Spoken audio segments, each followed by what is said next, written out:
Do you like stuff? I like stuff. And tonight we're going to talk about stuff, spring loaded stuff, neon stuff, all sorts of stuff. I'm going to bring in my buddy Nick, and we're going to discuss this or that. I can't call it versus, right? Jay kind of has the market cornered on versus. And originally I was going to call it Nick's picks versus the Chad, but the title was too long. So it's this or that. And here's my buddy Nick. What up, dude? How's it going? I did like Nick's picks versus the Chad, though, just to throw my vote out there. Yeah. Nick's picks versus the Chad, and I couldn't get it into the intro. It looked crappy. So what's going on, buddy? How you been? Busy. Good. Yeah. Busy. It's I've been traveling all over. I was out in Indiana all this week. Wasn't close enough to our one of our co-founders here. James is a little bit farther out in Indiana, but yeah. Oh well. That's too bad. Yeah. That's too bad. So we got Brandon with us, we got Jeff with us, we got Jeff Morris with us, Jim Largo from Largo's Lair is here, Woodman's here, and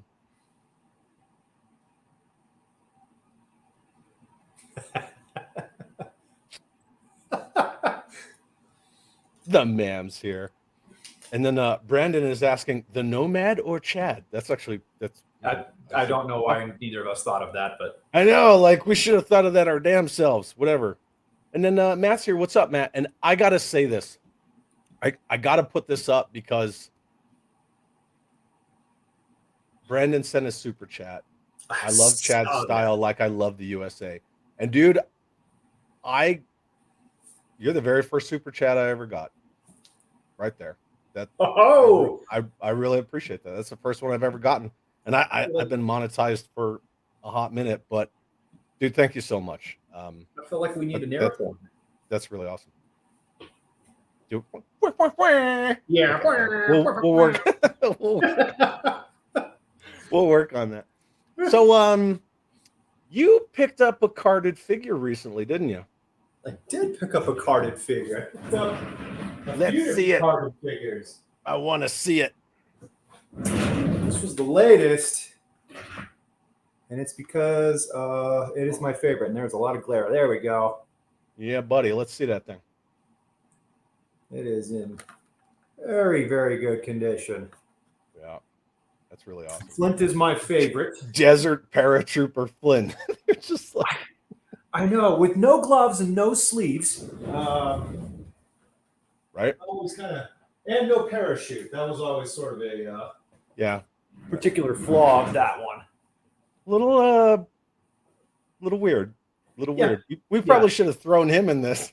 We'll throw him in the next one. Versus and no jetpack, no nothing that would allow him to jump out of the plane and land alive. Should have called him Lawn Dart instead of Flint. Yeah. And George Aiken's joining us all the way from the UK. George, thanks for being here as always. And Pericles, what's up, dude? Very cool. So tonight, it's real simple. We're going to throw up two figures. We're going to compare them. We're going to contrast them. We're going to hear from everybody in the chat and see what their picks are. And we're just going to go from there. How's that sound? Sounds fine. Cool. Sounds good. And then Anthony Roma's in the house. What's up, buddy? What's up, dude? So you like stuff, yeah? I love stuff. All right. Well, let's yeah, I'm a huge fan of stuff. Let's talk about some stuff then, shall we? All right. So as always, we got to thank Carson from 3djoes.com because we get all these awesome images from Carson, and Carson's the man. Yeah.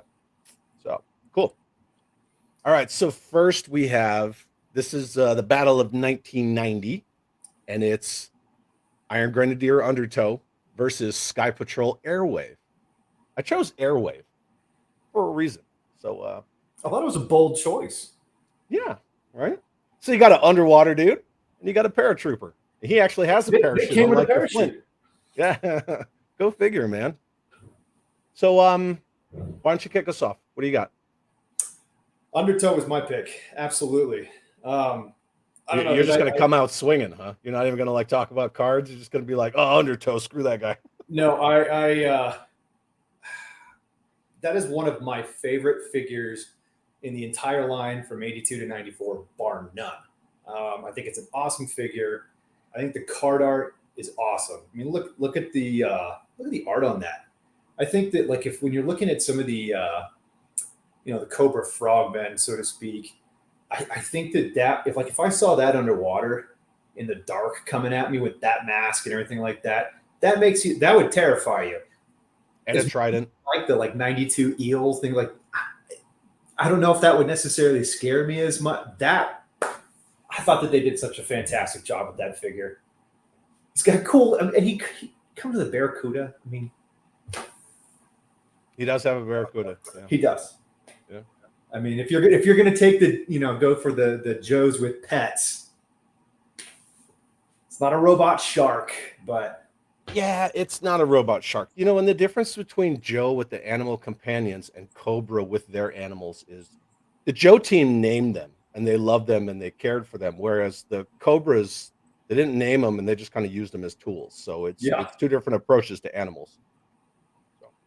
Very true. Now, whereas Joe's were more like defensive and things like early warning systems. I mean, Freedom was pretty much an early warning system, eyes in the sky kind of a thing. These are all offensive animals.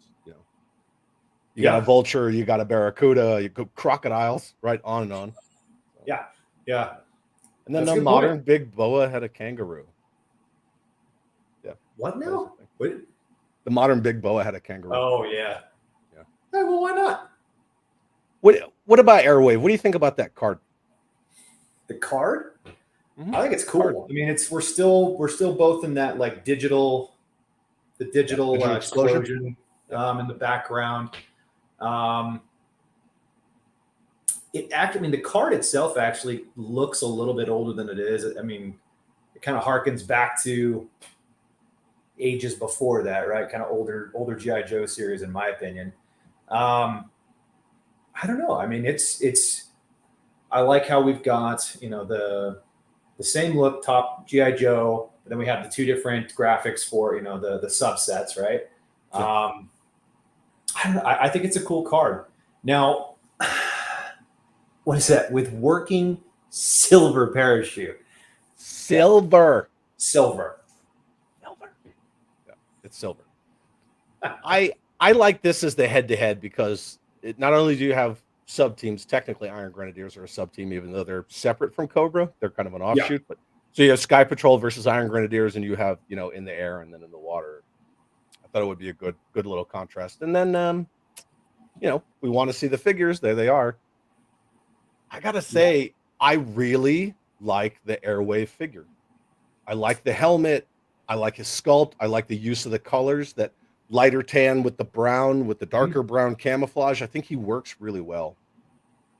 He doesn't immediately give off a 90s Joe vibe. I mean, you could place that easily be 87, 88 series and it'd be fine. Yeah. Yep, absolutely. Yeah. And then Danjamin's here. Balake. Danjamin. Balake's here. And Joe Ricondo's in the house. What's up, Joe? Good to see you. Joe and I were on Family Game Night on Zazel's channel over on the Sergeant Slaughterhouse last night, and I was straight losing my mind. I was losing my shit all night long. And then Anthony Romo says they're both after his time, but paratroopers always. Whoop! There you go. Very cool. Let's see. Let's go back. Let's see who's saying what. I was gonna say we got a lot going on up there. Yeah. So the mam's saying Airwave. Yeah. She would, right? Infantry all day. Yeah. Brian King. What's up, Brian? Saying Undertow. Jeff saying Undertow. I don't know if George is saying Undertow or if he's just saying he looks like an underwater red shadow, which he definitely does. I'm taking that as a yes. He said Undertow. Yeah, maybe. And then Joe Ricondo says Hydro Viper. We're not talking about that, dude. So.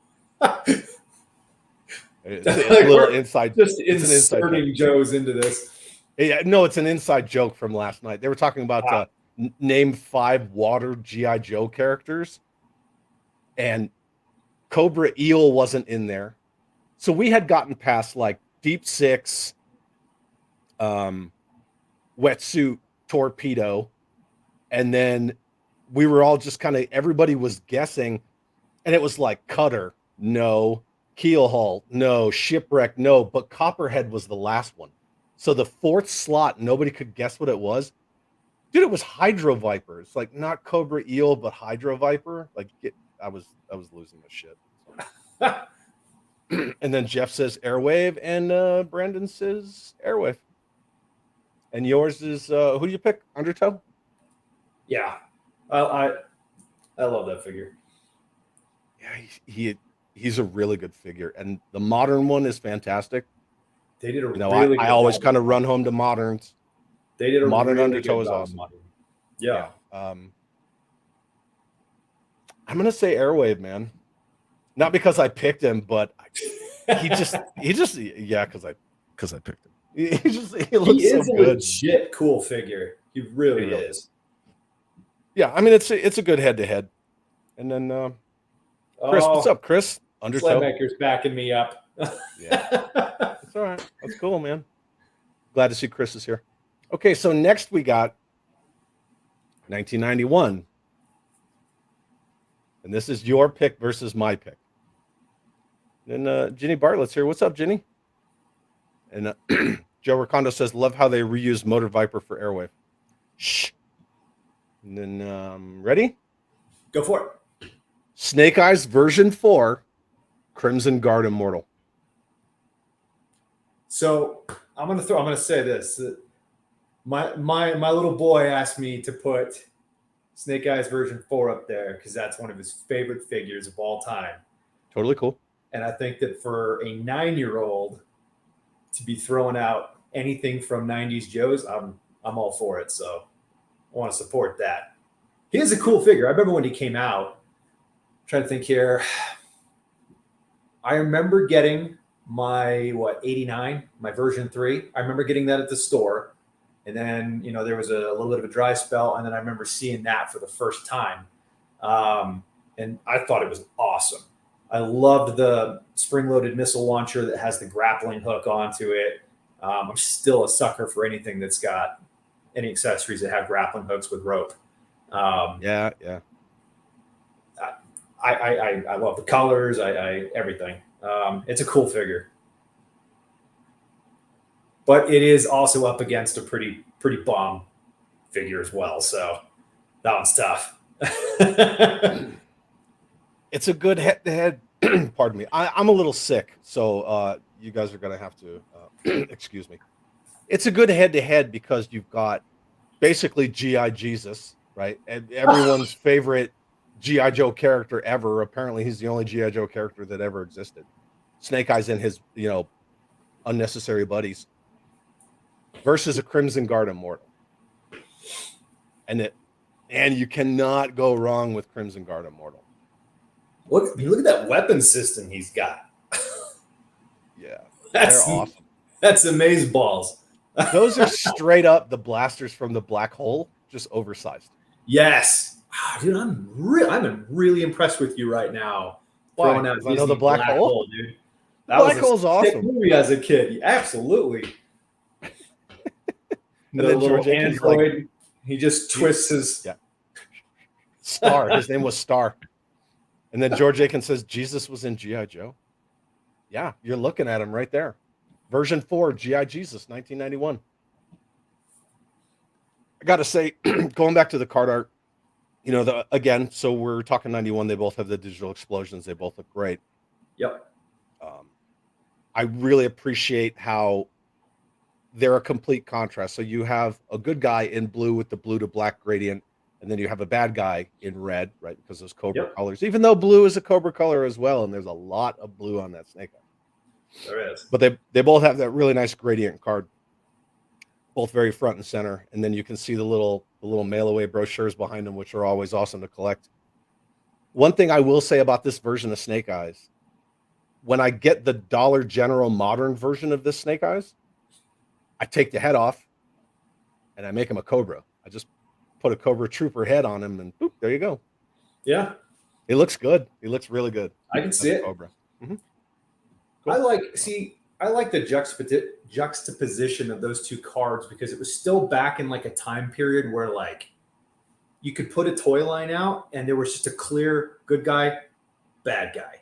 Here's the visual language that shows you which one you're buying, right? You don't get that as much anymore, but I love it. Well, and this is how G.I. Joe stayed solvent and competed, right? Because you had to compete on the aisle.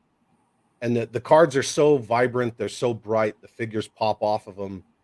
You know, they've all got that awesome artwork, and they carried it over and they expanded on it and improved upon it. But you have to be able to compete with what was on the shelves in 1991, and they did a good job doing it. Yeah, I love the card art in the early '90s Joes. I mean, they were just rad, and Yeah. They got to finally put up there, weapons really shoot, right? I mean, Yep. You didn't have the little disclaimer anymore. Weapons don't actually fire. Yeah. They fired and they will actually Yeah. put your eye out. That's fine. Boba Fett's rocket doesn't fire. Sorry about that. Here's a coupon for another figure. Yeah, exactly. Yeah, they're both fantastic figures. And it's again, I'm trying to pick head-to-heads that aren't real clear cut. They're not very easy. Some of these comments are good. I know. Yeah, we're gonna get to them here in a second. Where do you put this Snake Eyes in your pantheon of Snake Eyes? Ooh, man, that's really, really tough. Especially since there's like 38 versions of him on Joe. I think if you're keeping tally when you get into all the moderns. Yeah, but when we talk about the real American hero version, right? So you go from Commando to V2 Commando, which he still wasn't Ninja, he was still Commando. It said it on the card, and then you got version 3, then you got this guy, and then you get into the later Ninja Force stuff. Yeah, version 5 with Ninja Force and then the Shadow Ninja after that. Yeah, I could kind of take those or leave them. I've got them, but they're not really my favorite. Version 3 is the first one that I had, just in terms of wouldn't carry all that. Snake Eyes wouldn't carry all that shit around. No, he probably would not. In the 90s, he would. They were like, you got to do the do and be extreme. Exactly, right? Yeah, about the only thing he doesn't have is like a skateboard. But yep. Actually, that would have been pretty cool in the 90s. But version 3 was the first one that I had. Version 2 and 1 were long gone by the time that I kind of started being old enough to get them. I think that this is probably my second favorite of a real American hero. There is something very simplistically beautiful to that original 82.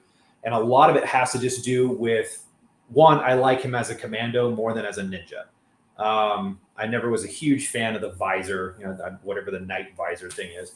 But I also, just knowing the story behind where the original version 1 figure came from. Yeah. It was basically just a cost cutting, we'll throw this dude in here. Yeah. He's the fall guy for the rest of the line to be able to succeed, and then it totally went the other way. And you can see the original colorways of what he was going to look like. Yeah, they're out there. Yeah. I still don't think he looked that bad. He still looked pretty cool. So yeah. Right on. All right, let's I gotta back up because I was just letting the chat roll as we're getting. All right, so Pericles says so much blue on Snake Eyes. Jeff Morris wants both. Chris says Snake Eyes, although it's a hard choice between the two. George Aiken says Crimson Guard Immortal. Anthony Romo, Crimson Guard Immortal. Ginny says the same. Brian King says the same. The Mam says the same. Oh, dude, I think that CG Immortal is kind of running this. Joe Ricondo, Immortal. And then Jeff says, if I can only have one, I will pick Blue Snake Eyes. Okay, so Snake Eyes. And then nothing says Ninja Snake Eyes like Grandpa's fishing vest. Just look at Gone Fishing Bazooka and it'll look really familiar. Yeah, it's really, really familiar. And then Brandon says, this one is one easy pick for me. Option B, Crimson Guard Immortal. And then again, George Aiken was discussing how Jesus was in G.I. Joe, and then Brandon laughs. I'd buy that for $1. He is G.I. Jesus, right? He's a MacGuffin device. Pretty much now. You needed something done. If Snake Eyes went and did it, everybody else could just hang out and eat their licky chewies. The Classified series basically proves that theory. How many repaints can we get in a couple-year-old line?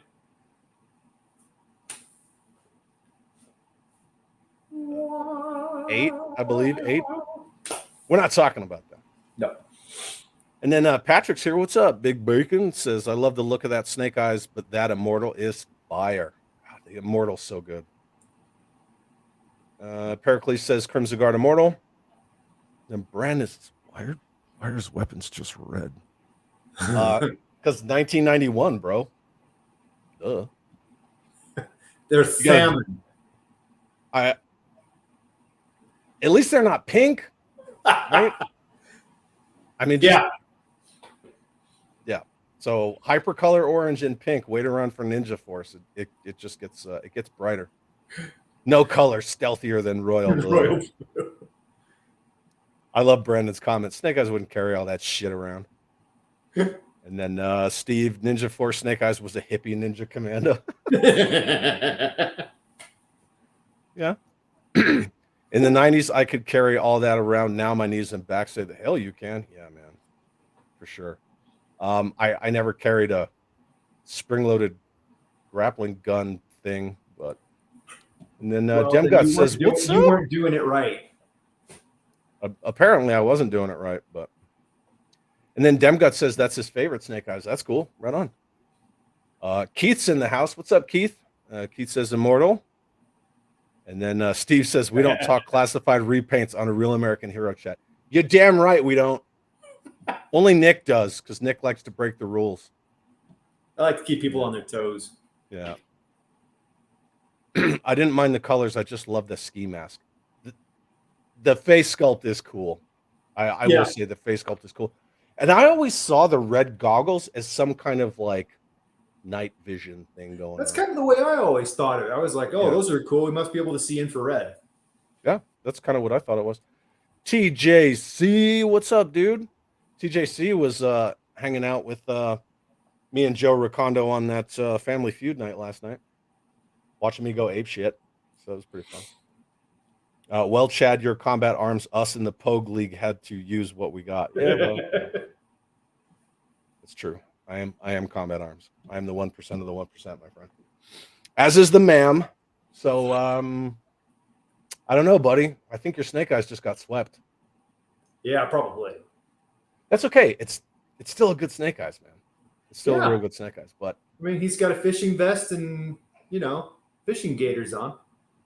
Yeah, he's ready to maybe rumble. Maybe he was going fishing with Bazooka. Yeah.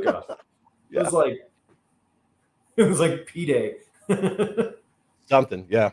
They're like, oh yeah, we're on a freaking 4-day pass. Let's go fishing. All right. So our last figure head-to-head, because we decided 3 and 3, right? 3 sets of figures, 3 sets of vehicles. 1993. Now, if you thought Snake Eyes versus Crimson Guard Immortal was bad. Yeah, this is going to be a good one. Oh, yeah, this one's going to be rough, dude. It's going to be rough. Oh, Drew G's in the house. What's up, dude? What's up, Chad? Love your recent rant. Thanks, buddy. I appreciate that. I kind of went a little nuts, man. That thing was 21 minutes. And every single one of them was on point.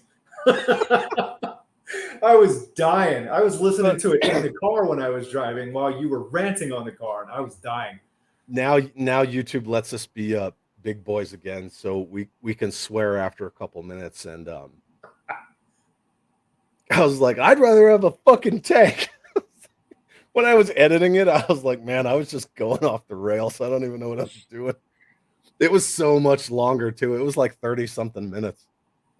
And I was like, man, I'm going to trim all that out. Because sometimes when I get going, I'll just start repeating myself. How is it that a toy company that produces a line that we all love 30, 40, 50 years later, whatever, right?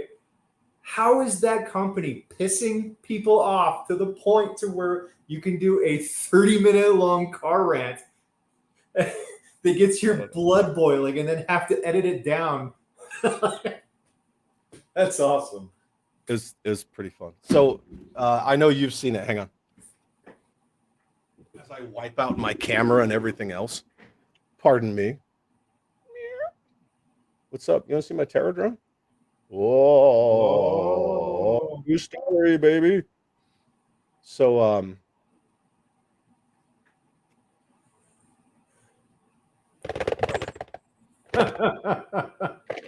That's the next one. That's coming. Yeah.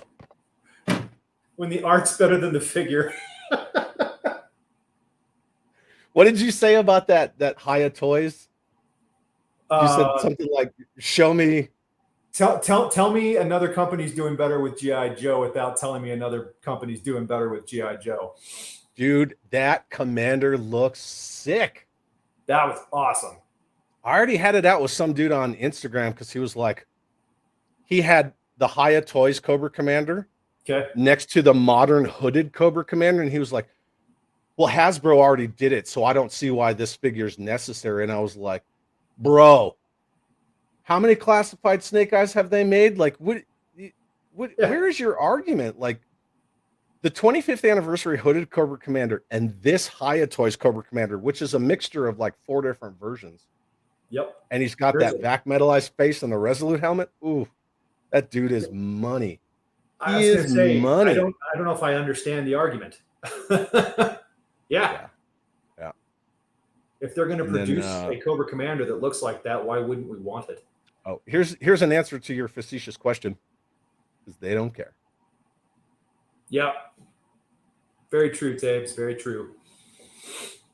Being fair, I know that some of them do care, but they're not the loudest voices in the room. No. You know? And it just is what it is, because they're just like, yeah, so we're gonna take the 50th anniversary V2 Snake Eyes and throw them on a V1 card and just throw it out in Walmart and say fuck them. Yeah. And then they're like, I wonder why that line didn't do so well. Oh, and then Steven says it's aggressive spelunking. That's what it is. Yeah. Joe Ricondo says, comment of the year, I'd rather have a fucking tank. But I don't know, man. I was just going nuts. Patrick needs this Falcon. Dude, I bought it just to rant on it, and then I'm going to mail it to Jay.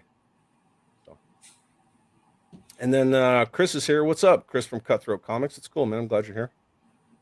Then Demgut says, yeah, that Commander rocks.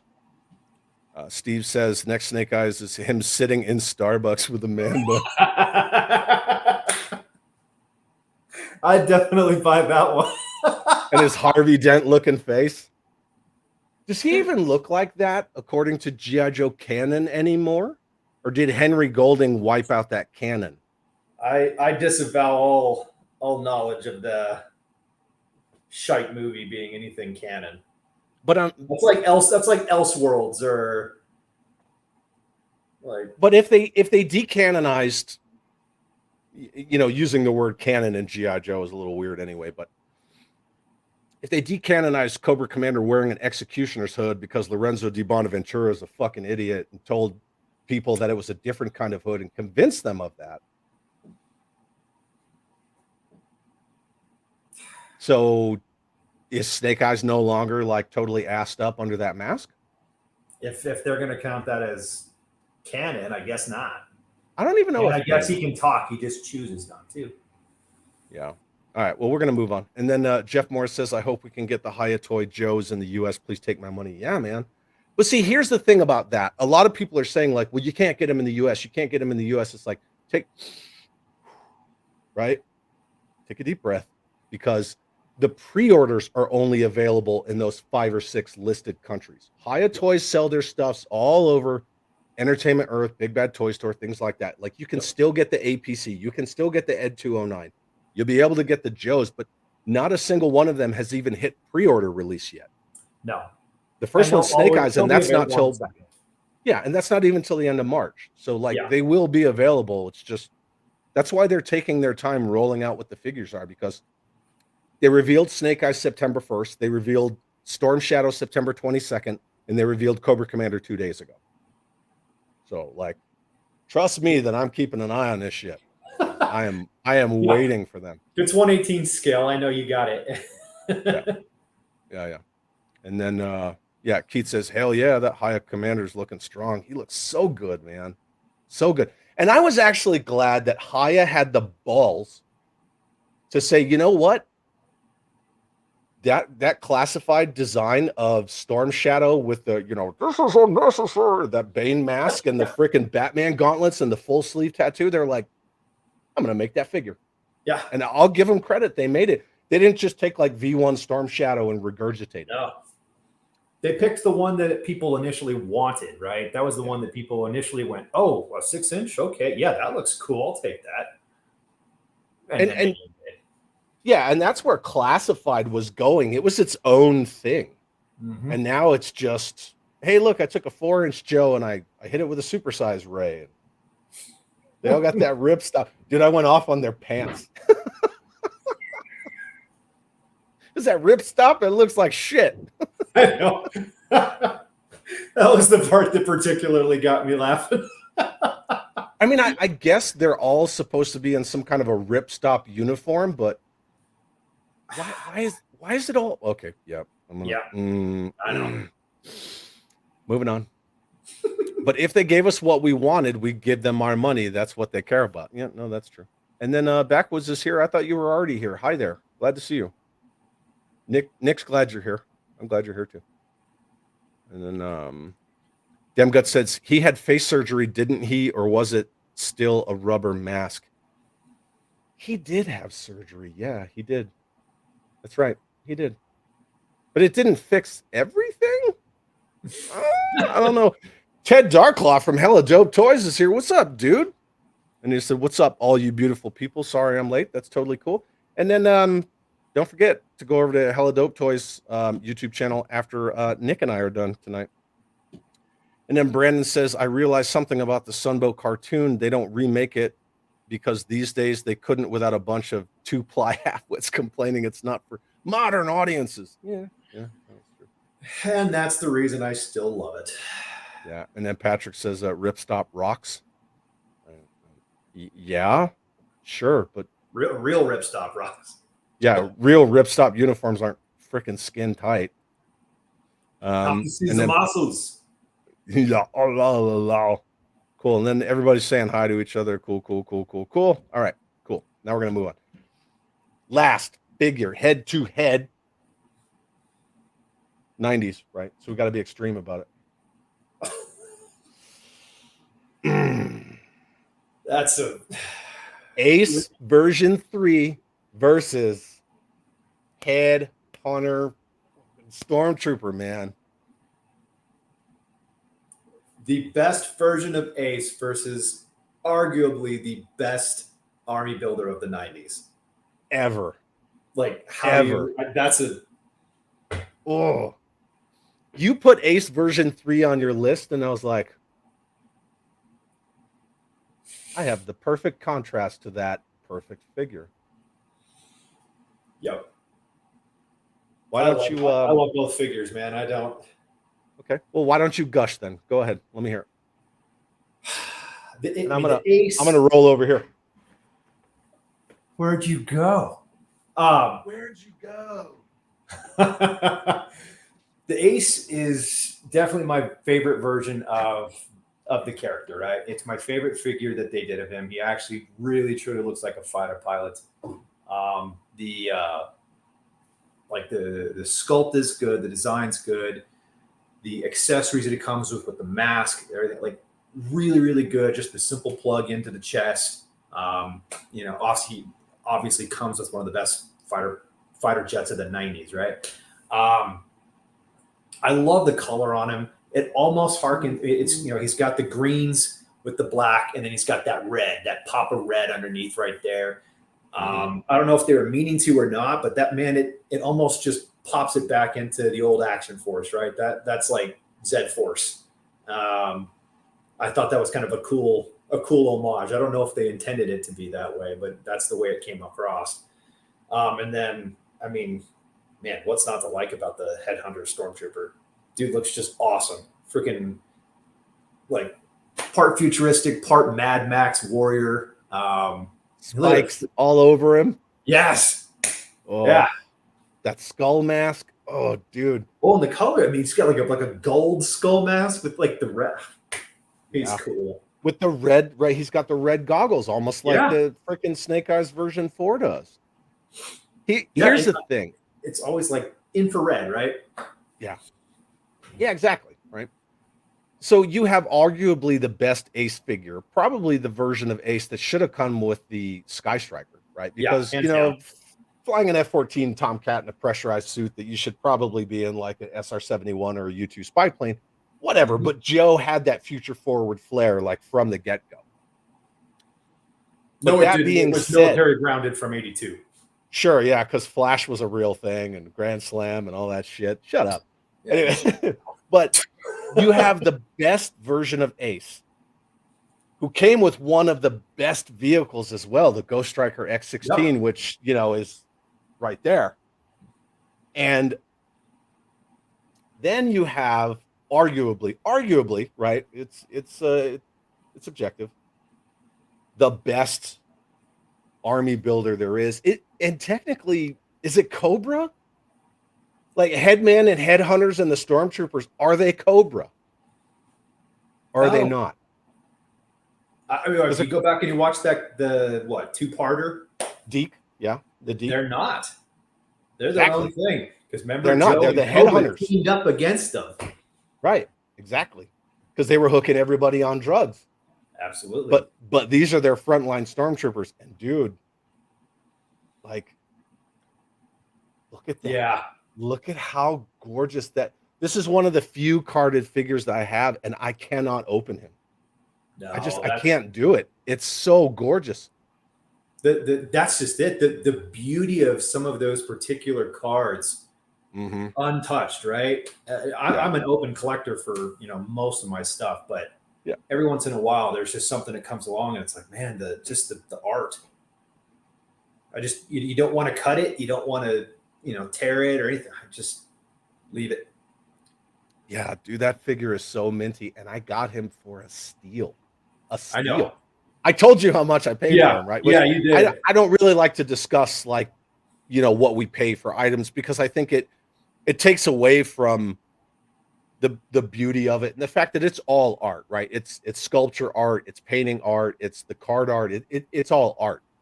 And to me, talking monetary value sort of takes away from it. But there's so much more intrinsic value associated with that figure than the cost, like the monetary value of it, that I don't even want to.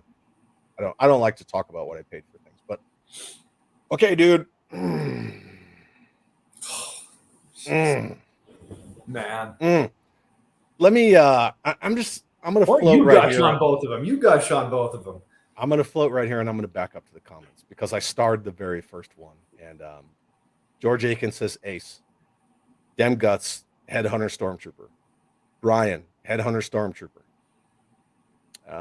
Dem Guts says sucker for Cobra. Chris, that's a tough one going with Stormtrooper. Steven, Stormtrooper for the W.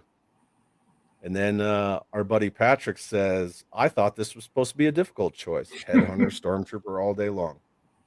That Headhunter is awesome. He gets my vote.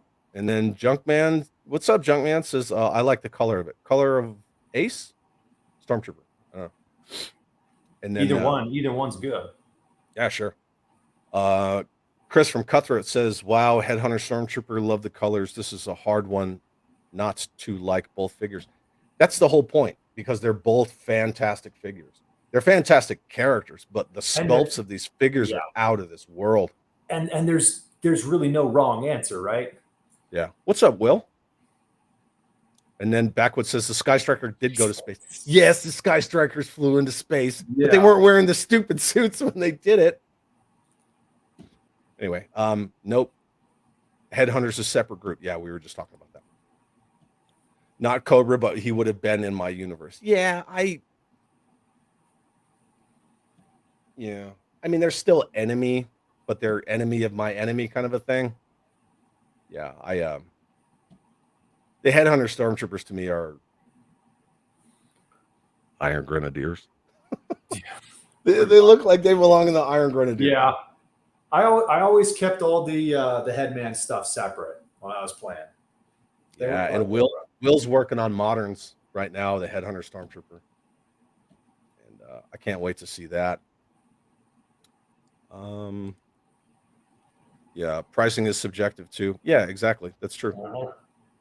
And then TJC says, I'm taking notes, need to learn more Joe characters. Well, cool. There you go. Because, yeah, we kind of had that last night. So, animal companions, right? One of the thing on Family Feud was animal companions last night. Okay. And TJC was like, and I'm like, dude, come on, 1985. Arguably the most iconic G.I. Joe ever. He came with a pet. Yeah. We didn't get there. We did not get there. I kind of got lost. I'm sorry. Do I sound super stuffy? No, you don't sound bad. Okay. Because I feel like shit, man. And then a good deal one place is a terrible deal elsewhere. Yeah, absolutely. But I did just get a Shark 9000 complete for $90. Which is I was pretty proud of myself. objectively a good price. In today's dollars? Yeah, absolutely. And then Patrick says the flight helmet is badass, but come on. Come on what? What are you? Come on. Pericles says going with Ace, and Balake says Ace by a hair. Ginny says Ace. Ooh, look, Ace is coming back. Yeah, they're starting to make a little bit of a return here. I don't know, man. Now that we kind of got through some of the chat, these figures both do everything so well. The sculpts are amazing.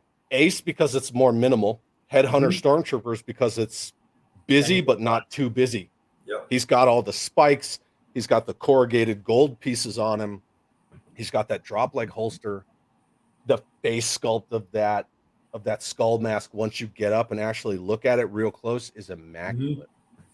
Ace's head sculpt under his helmet is fantastic. He's got that red little pop on him. They both do everything so beautifully because they do it sparingly. And, Ace comes with the Uzi, and Headhunter Stormtrooper comes with a million things, right? The spring-loaded launcher comes with a rifle. He's got that badass Rambo knife, man. But yeah, he comes with a ton of stuff.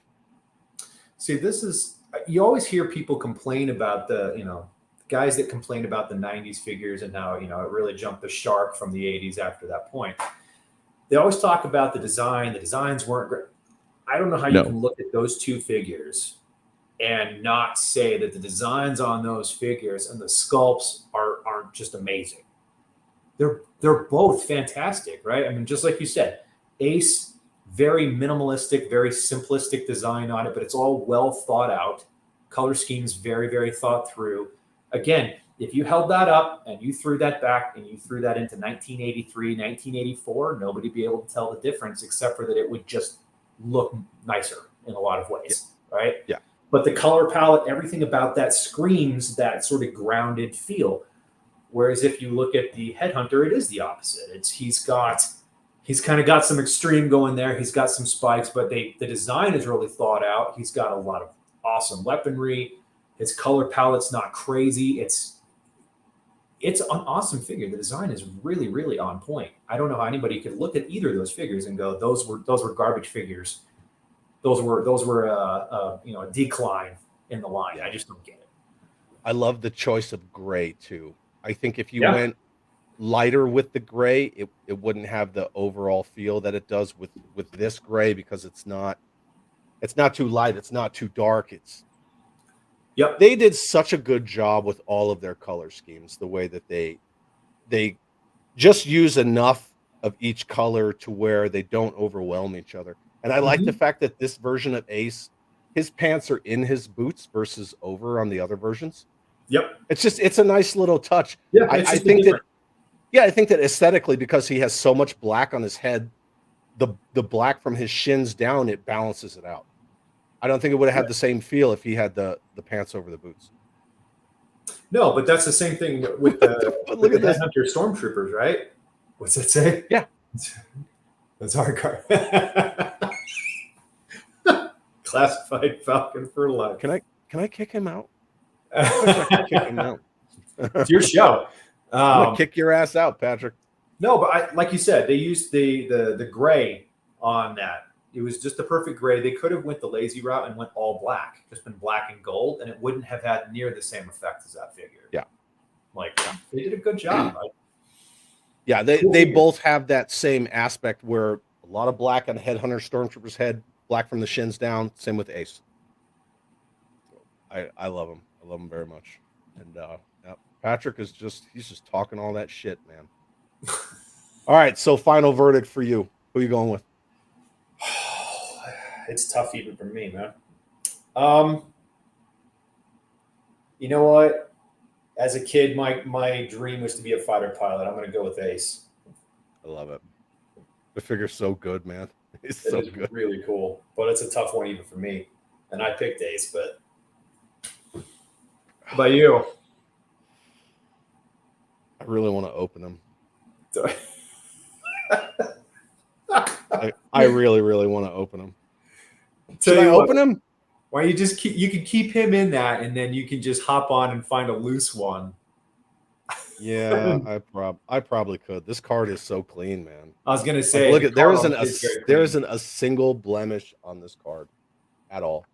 There's not a sticker, nothing. Yeah, I'm not gonna open them. I'm not. I want to. This is a tough call. It's well known my love of Headhunter Stormtroopers. And you're a Cobra dude too, though. So yeah, hell yeah, man! Televiper Techno Lounge shirt. And that probably goes. I am more of a Cobra more dude. Joe guy. So yeah, I'm definitely more of a Cobra dude for sure. Oh, hey, Mad Demon, Mad Demon. And then Steven said, I thought I was the only one who smelled his carded figures. I'm sure we all do it. Don't we all do that? They smell like the 90s. I love the smell of toys and cards and action figures and stuff. Oh, can I pass or do I have to? I think you got to pick. It's tough. You can't go wrong with either one, but it is tough. You can't go wrong with either one, but if you say Ace, you get the Ghost Striker with it, right? Yeah, but if you say Stormtrooper, you just got all of that badassery that goes with it too, though. So yeah, I'm a grunt, man. I'm a ground pounder. I'm going to say Headhunter Stormtrooper. I'm definitely the dude that carries a knife like that. Yeah, so I'm gonna have to go with that just because. And then Brandon says, I wanted to be a fighter pilot. Then I thought I was too tall. Yep, to be a fighter pilot. Then found out they'll customize the cockpit to my tall 6'6". Dude, that's crazy. I'm 6'4". I thought I was tall. Except blackouts because tall. Yeah, that's true. Pull some G's and your blood's gone. I just got a sealed Mudbuster. Smells like awesome to me. Dude, when I got that Blockbuster and opened it up, it was amazing. Pop that seal and it goes. Oh, and everything in the baggies, when I was pulling them out of the baggies, and I was like smelling like the pieces of the canopy and the missiles, and it still smelled brand new. They were sealed tight. That was legitimate 1994 air. Just yeah. And then Demgut says Headhunter would have been the heavy on my Range Viper team. Makes sense, right? Because of the face sculpt, I can totally see it. But in my head canon, they're Iron Grenadier shock troopers. And then my good friend, my brother, everybody's friend, Jay Bartlett is in the house. What's up, my friend? And Jay, which one do you pick? Ace version 3 or Headhunter Stormtrooper? I'd like to know what Jay thinks on that. Because that's not an easy choice. But yeah, I gotta go Headhunter Stormtrooper, man. Just simply for the fact that, like, you know, they're front line on the ground, and they're not Cobra. Oh, and then look at that. Jay says, wow. There you go. I didn't see that one coming, to be honest. And it's still awesome, man. That's why I wanted to do awesome versus awesome. You know, like Snake Eyes version 4 versus Crimson Guard Immortal. Not an easy choice. Ace version 3 versus Headhunter Stormtrooper. Not an easy choice. This one's the hardest. That's why I put this one last. Not only because, you know, we went from 90 to 91 to 93, but this to me was the hardest out of any of them. Oh, look at that. KB Jodographs. Yeah, Keith knows what's up. So now we want to see him do a photo of these two, that could be sick. Yeah, yep, exactly. Got a downed plane. Ace is trying to survive in the wild, and that dude's coming after him. Keith, you got to recreate this with Headhunter Stormtrooper stabbing Ace version 3. I want to see that. I love this thing, dude. I covet this. When he sent me this, his art, It is really cool. That's that's one of my all-time favorites that I've seen of his work. And it's classified, but it's amazing art. Keith and I are working on a project that we're not talking about. We're keeping it super close to the vest, but when it's done, it's going to be absurd. And it's like a huge product. But yeah. And then he said he'll see what he can do. Look at that. And then Zazel from Sergeant Slaughter Slaughterhouse is in the house as well. There's a lot of houses. House. Cool. All right. So that's the last of our figure, this or that. But don't nobody go nowhere. Stick around. You ready?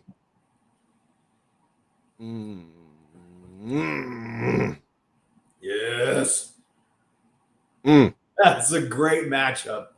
Great matchup. 1990 Cobra Rage versus the 1991 G.I. Joe motorized battle wagon.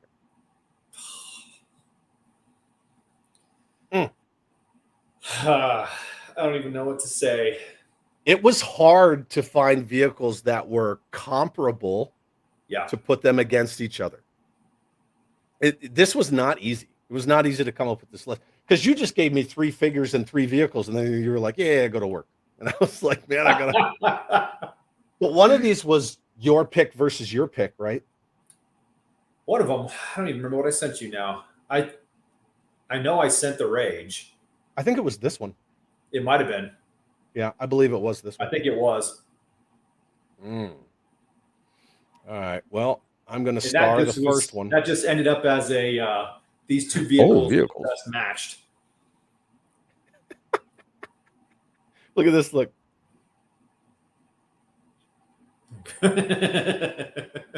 True. We were talking about that before you got here, Zazel. Oh, I just went nuts for like 21 minutes. And then it's cathartic though, right? Like it's just vent it out, take all of your frustrations for the week out on Hasbro, and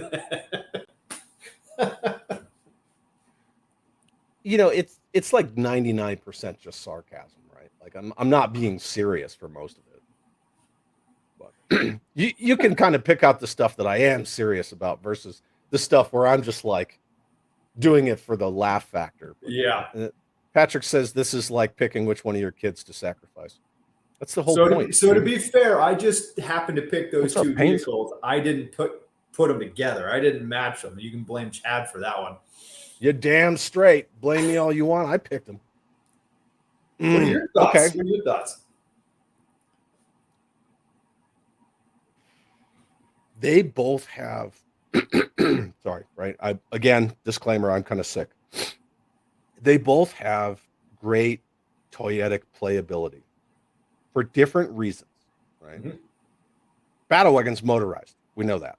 Yep. So I'm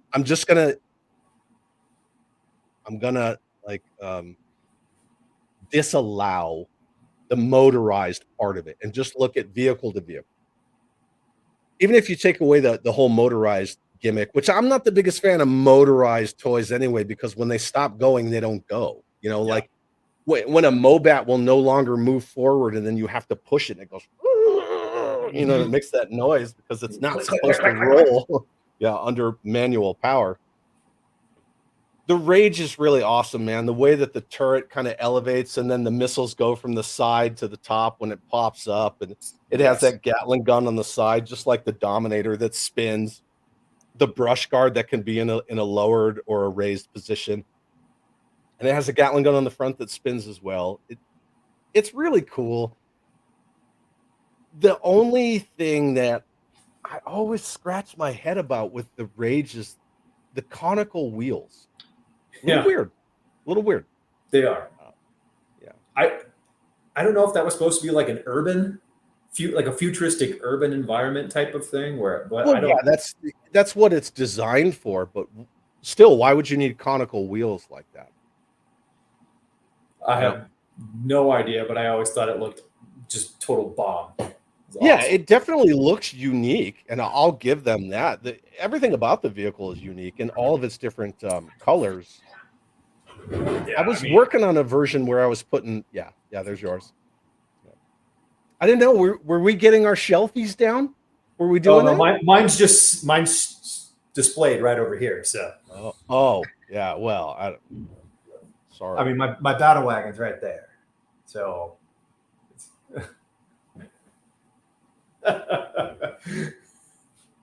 yep.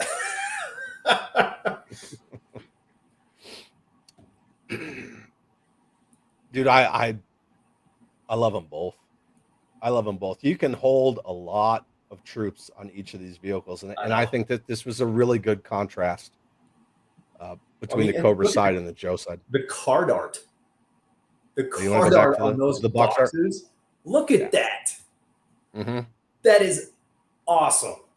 Yeah. 90 and 91, man. I think they killed it all the way through the end of A Real American Hero. Thanks, Kenner. Appreciate that. But Yeah. yeah, you cannot go wrong with these. And the Rage drops mines. We didn't really talk about that, which is totally cool. Oh man, Phil's here. What's up, Phil? How you doing, buddy? This is on earlier than I thought. Yeah, I moved it up an hour, Phil, because Ted and the guys over on Hella Dope, every time they do a stream, I kind of beat up on an hour of their stream, so I moved up an hour to kind of do that for them. Anyway, sorry. Where were we? I was reading some of the comments. Yo, the I don't know. The design elements are really really cool. A lot of moving parts. I mean, like a lot of moving parts, a lot of detachable accessories on both, which make the playability just phenomenal. I mean, my Rage and my Battle Wagon are both my childhood Rage and Battle Wagons. Really? Yeah. I That's mean, awesome, dude. I lost a couple little pieces along the way and had to recomplete them here recently, but yeah, they're still my originals that I played with when I was a kid. Now my son loves them. That's awesome. It's really really tough. I mean, the commercials, right? The commercials played in Oh, to these vehicles so much, especially the Battle Wagon commercial. I mean that, and the stories behind the Battle Wagon how commercial. Kirk Bazigian was almost Yeah. burned alive. Yeah. Yeah. I mean that's Yeah. some dedication for your troops, right? Yeah. I don't know which one. I don't know which one to pick, to be honest. I mean, I chose both those vehicles, but I love all my children equally. But I had to turn around and be an asshole and put them against each other. I know. Why not, You man? know, the Rage is one of my favorite Cobra vehicles ever. But Shit. I remember as a kid taking that Battle Wagon and loading it up with troops and then hitting the motorized function on that thing and just sending it into things, over things, down into the dirt. I mean, submerged through little puddles and all. It was just, there was something about that. And I guess maybe that was what the kids experienced in like 82 and 83 with the Mobat. But that was before I got into it. Dude, that Gatling launcher's no joke. No, it's not. I mean, you hit that button and they fire. Yeah. So it's the same with the armor bot. When I got my armor bot the other day, dude, those things shoot. Yeah, they do. They got some range. I think I'll probably have to go with the Battle Wagon, to be honest. It's a really, really tough one, but there's just something about those childhood memories of sending that thing careening down hallways and slamming into, Lego barricade walls that I'd made. And it's a huge vehicle. It's big. Freaking huge. It is big. I like the Rage because it has a low profile, and again, you can raise that cannon up, right? So they have that elevated firing platform. Yep. And the way that the figure's fitting the Rage is just cool, man. It's got that troop rail on the back too. And again, we already talked about the mines. But something about the battle wagon when it's in front of you and it's that big, like it is a gigantic vehicle, and it's solid too. It's like a brick. Well, so it's funny. A buddy of mine who's actually in the chat right now. He was up in Colorado. We were at a trade show together. From of all places, he lives in Alaska, and we went toy hunting. And I took him to a couple of the hunts that I hit when I'm in the Denver area, and we found a battle wagon with, stickers were perfect. It was missing the missiles, a bumper, and like a couple guns. So we got it for a ridiculous price. He took it back because that's like one of his favorite. That was like one of his grail vehicles, and he immediately gets on eBay and he's ordering all of the little pieces to complete it. Sends it to him, and then we had to try to figure out how to get this thing home for him. He's got this thing in a suitcase, packed with all kinds of things over the top of it, cushioned around it, all kinds of stuff. It made it all the way home. That's cool. That's cool. And that's, ladies and gentlemen, why I won't fly to Joe Fest anymore. I won't do it. I will not. All right, cool. Let's check out the comments. So Demgut says Rage. Steve says Battle Wagon. Joe Ricondo says Rage. Dude, I don't know if I want to say it in front of everybody, but Joe fucking hooked me up. He hooked me up. He hooked me up with one of the last large vehicles that I need. And I'm just going to leave it at that, but he totally hooked me up. And I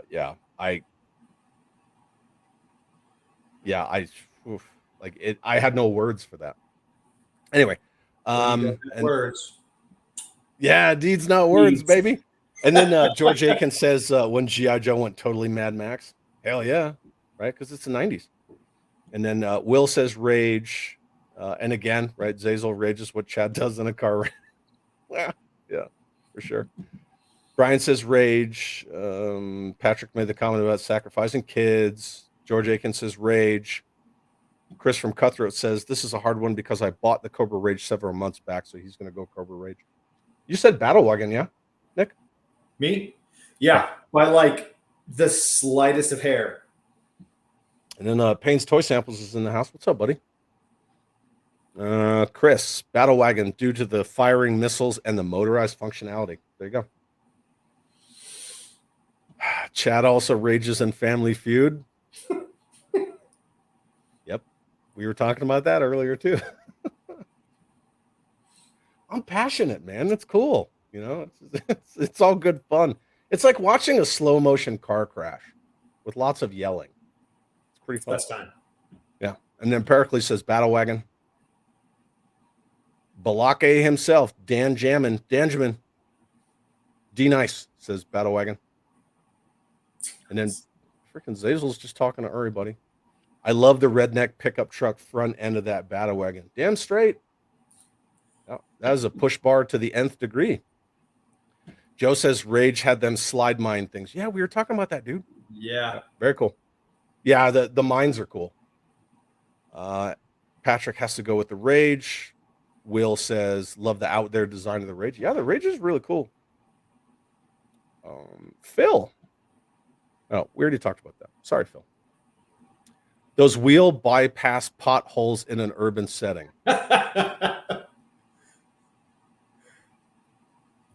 Go with it.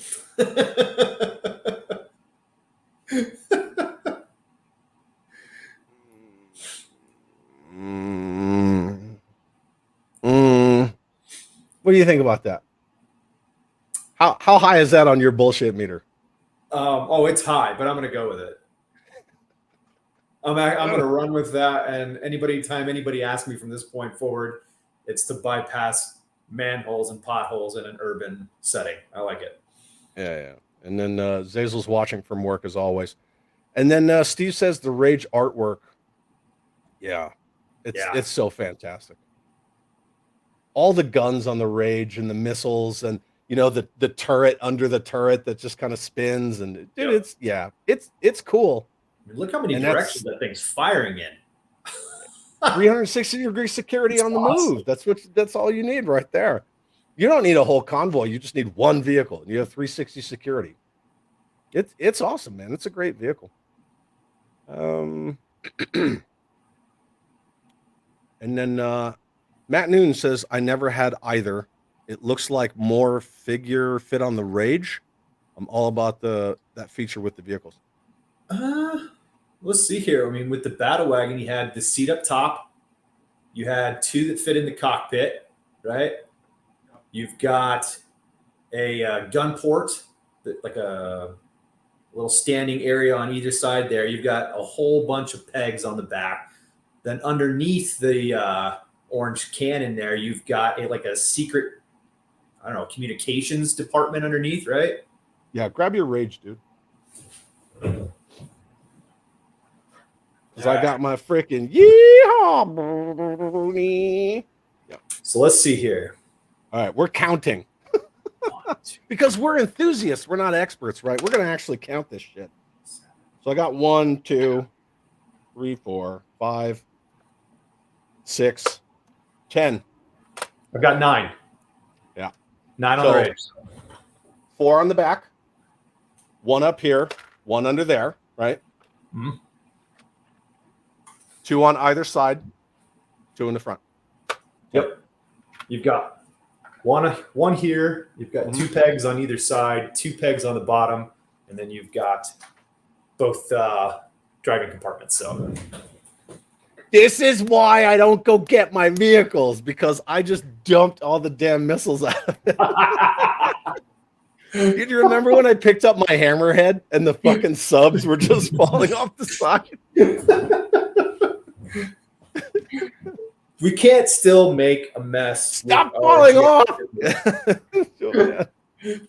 There's like missiles all over the ground. They just all went meow, and they just all slid out of the front. Yeah, there's nothing holding those in at all. Shit. There's no friction whatsoever. And like the 3 that are left in there are all sad. They're like hanging like 90% out of it. Well, does it have some flaccid missiles? This is fine. This is fine. We're all fine here. Yeah. So final vote is what? The Battle Wagon holds 1 more than the Rage. I'll stay with in terms of seat or yeah. Battle Wagon holds 1 more. 1 more. And that's only because by default it holds that 1 in the communication under the turret. Yeah. That's where you get that 10th from. Well, cool. And to be fair, the guys that are in the Battle Wagon actually, those guys are at least a little bit more protected than the guys that are ancillary out on the Rage. You just got a couple guys that are standing by that giant freaking cannon that swings out. Either the main gun or the freaking Gatling gun. Well, I mean, think about the guys that are hanging onto the rack in the back. Some backblast from those rockets taking off. You're done. That's it. You won't be standing there in a moment. It'll be okay. All they have to do is elevate that turret and then just traverse it, and you're just going to go. You're just going to wipe everybody out. So whatever. And then Ted says, if there was a gun to my head, I might have to side with the Battle Wagon here. It's supposed to be a hard choice. And then Zazel said, did box art dictate who you put in the vehicle? No, not for me. Not when I was playing with him as a kid. It does for Carson, because when Carson does his 360 photography, he recreates the box art, which is always awesome to see. Cool. And then my buddy Johnny from Simple Tricks and Nonsense, all the way out there in Florida. I'm so jealous. Neon at night, more Dayglow than a Wham video. Hell yeah, buddy. I miss you, Johnny. I want that on a t-shirt. What? I want that whole slogan on a t-shirt. More Dayglow than a Wham video. Yeah, t-shirts, right? That's kind of a. I'm just saying. That t-shirt. I'm right on the precipice of pulling the trigger on t-shirts, man. And there's one design I made that just says, "Do you like stuff?" Why not, right? It just says, "Do you like stuff?" And then I did another one that real small under it. It says, "I like stuff." We'll see. I don't know. I know my name is Chad, right? And Chads are supposed to be like super extra and whatever, but I'm so like low key. I don't know. It's just kind of weird. And then Demgut says, "I hear the animal toy truck commercial song when I see the battle wagon." Okay. Keith says, "Never had either before, but I like the Rage a hair more because of the amount of figures it carries." Actually, Keith, it carries less. It carries less figures. Thank you. Thanks, Ted. We appreciate you too, buddy. And then Phil says, "Killing in the name of Rage." Get it? Rage Against. Yeah. There you go. And then Can't Stop the Animal. I won't do. Okay, so now they're all just doing Rage Against the Machine lyrics. We hit a theme here. Fuck you. I won't do what you tell me. Yeah, exactly. This stream is popping tonight. Awesome crowd in here. Yeah, it's so cool. What any of us do wouldn't be fun without everybody else. So that's the only reason why I do it. Just to hang out with people and talk about spring-loaded missile firing bullshit. Completing my battle wagon after finding it toy hunting in Colorado with Nick. No. That's the story you were telling, correct? Yep. You know what happens when we assume. But that being said, there is something to be said for buying an incomplete toy, saving a few bucks in the process, and then completing it.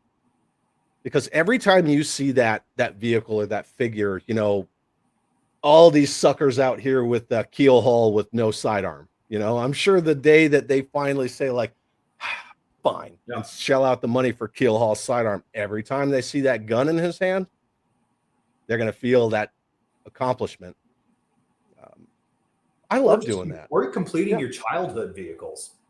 We're also stewards of these things. Like, I don't see my collection. Like, I'm not like Scrooge McDuck, jumping in my vault and swimming in my money. I'm not like, it's mine. It's all mine. Like, someday these toys are going to go to somebody else. Yeah. All I'm doing is I'm safeguarding them until that time where they get passed along to someone else at some point in time. Yeah. Like I said, to me, completing them, it's like as stewards of these toys, it's kind of like my responsibility to try to complete them. Now, do I need every toy in my collection to be 100%? Fuck no. I don't need that, right? Because I would probably have half the toys that I have. They're expensive. Agreed. Very expensive. Yeah. And then Demgut says, used to love those live action G.I. Joe commercials. Actually, Nick and I are working on an episode of Neon at Night where we're just going to talk about the live action commercials and how influential, and they were pretty ahead of their time for what they did. And they were sequential. They told a story. And, Kirk Bazigian almost got caught in a vehicle fire. So, it's pretty let's be real, crazy. Duke. What about him? The hair? Yeah. Or what? I think it was just the whole look.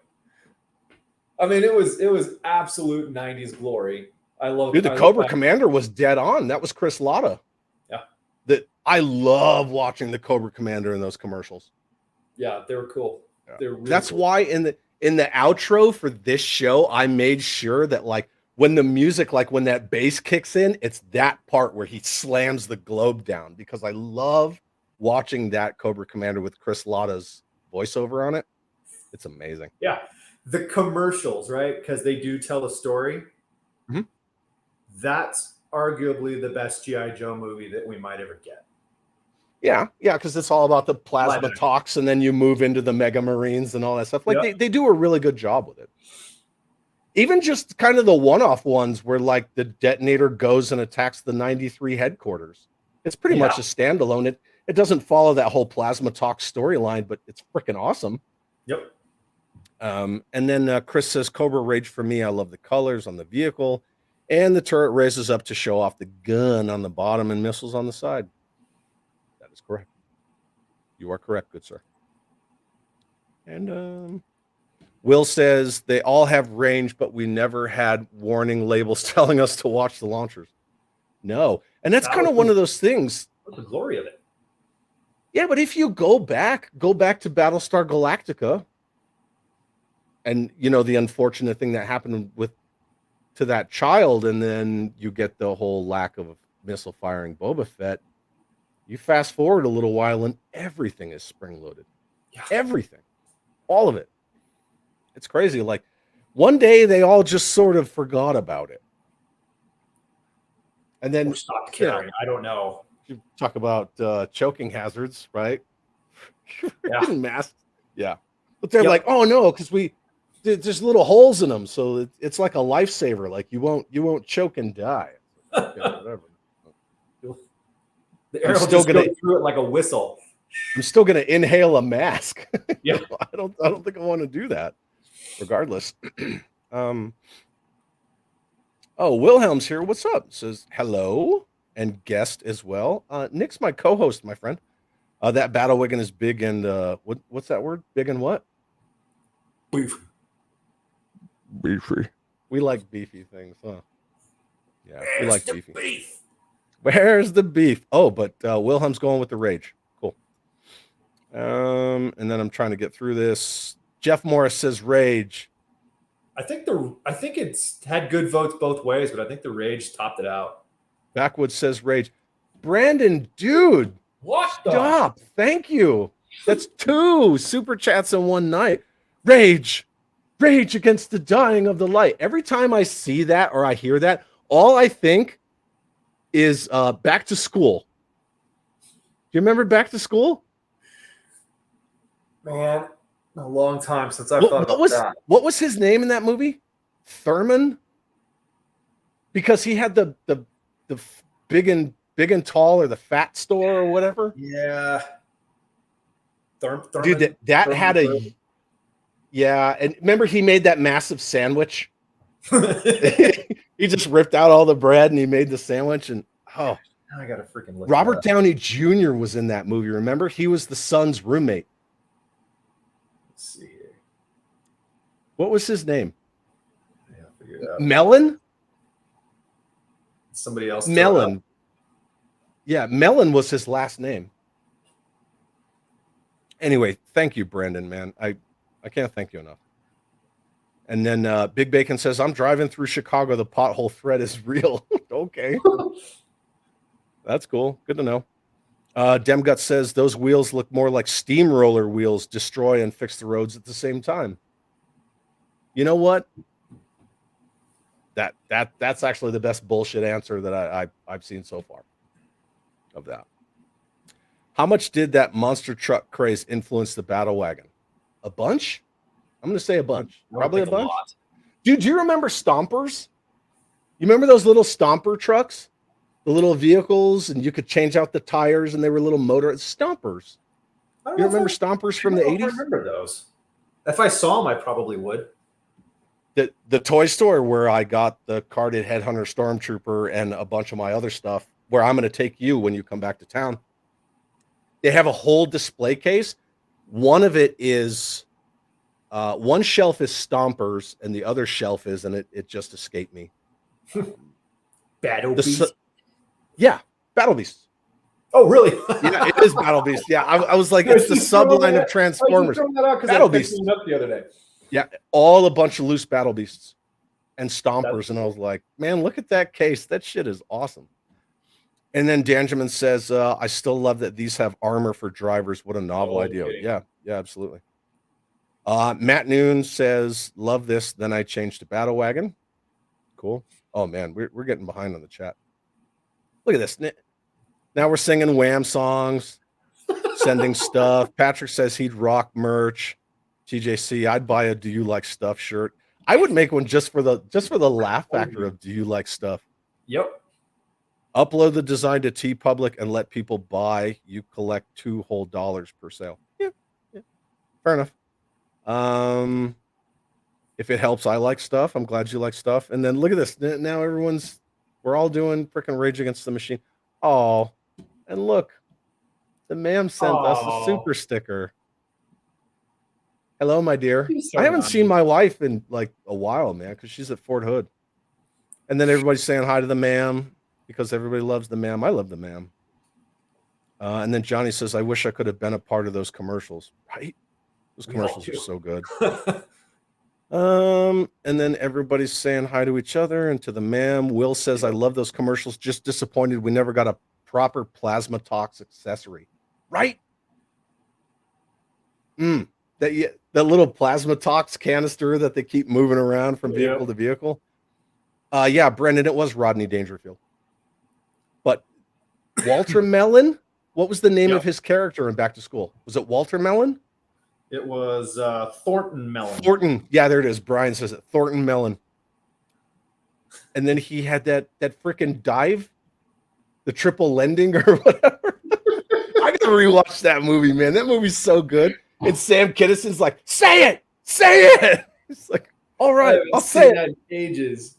Because Truman was too much of a pussy to let MacArthur go in there. Such a good movie. And then everybody's talking about Stompers. Yeah, see, you got to get up to snuff on Stompers, man. I'm sure if you saw one, you'd be like, oh, I remember that. Probably would if I saw it. McDonald's did have Stompers, yeah. So who do you... Military Muscleman. You're talking about Muscle, the little muscle guys? Yeah. Justice Curry is he's a big muscle collector. We still have I only had one Stomper. Now we're just talking about Stompers left and right. Okay. I would like to have the Rage vehicle with a bunch of Alley Vipers. Yeah, I mean, Alley Vipers are kind of apropos for a Rage because it's an urban assault vehicle. Okay, moving on. Here we go. Ready? 3, 2, 1, and blank screen and go. Now, these were your two picks. These were my two picks because they're both large vehicles, right? I wanted them to be comparable in size and capabilities as best as possible, but these were the last two really large vehicles from both teams on the entire line. So the 1990 Cobra Hammer versus, oh wait, no, I'm sorry. Yeah, Hammerhead is 1990. I am correct. Versus 1994 Blockbuster, the very last large vehicle ever. And Scuba Pete is in the house. What's up, Pete? I have one question in 27 bucks. Yeah. That's it. I'm watching freaking Back to School after this. I am rewatching Back to School. That movie is so good, dude. Anyway. I'll throw it in my queue for this week. Yeah, I'm watching that tonight. Ma'am, if you're still here, I'm going to rent Back to School tonight, please, if possible. Thank you, ma'am. I appreciate it. I'm standing at attention. You just can't see it. Okay, buddy. Blockbuster versus the Hammerhead. You want to start? Yeah, why not? Matt Damon. Look, the ma'am's still here. She said, rent away. Thank you, dear. I'm just saying. You can definitely tell the difference in years, right? I mean, the card art has changed by the time that the Blockbuster came out. Right. The digital explosion's gone. The G.I. Joes moved to the vertical rather than the horizontal. Both still really cool card art. Oh, hang on one second. I'm sorry. Just because I like to acknowledge people. Backwoods is leaving. Thank you for coming. We appreciate it. Thanks. Sorry. I didn't mean to bust up your flow, but please continue. I think you've known me long enough to know I have no flow. That's great, Nick. Anyway, moving on. Here we go. Yeah. No,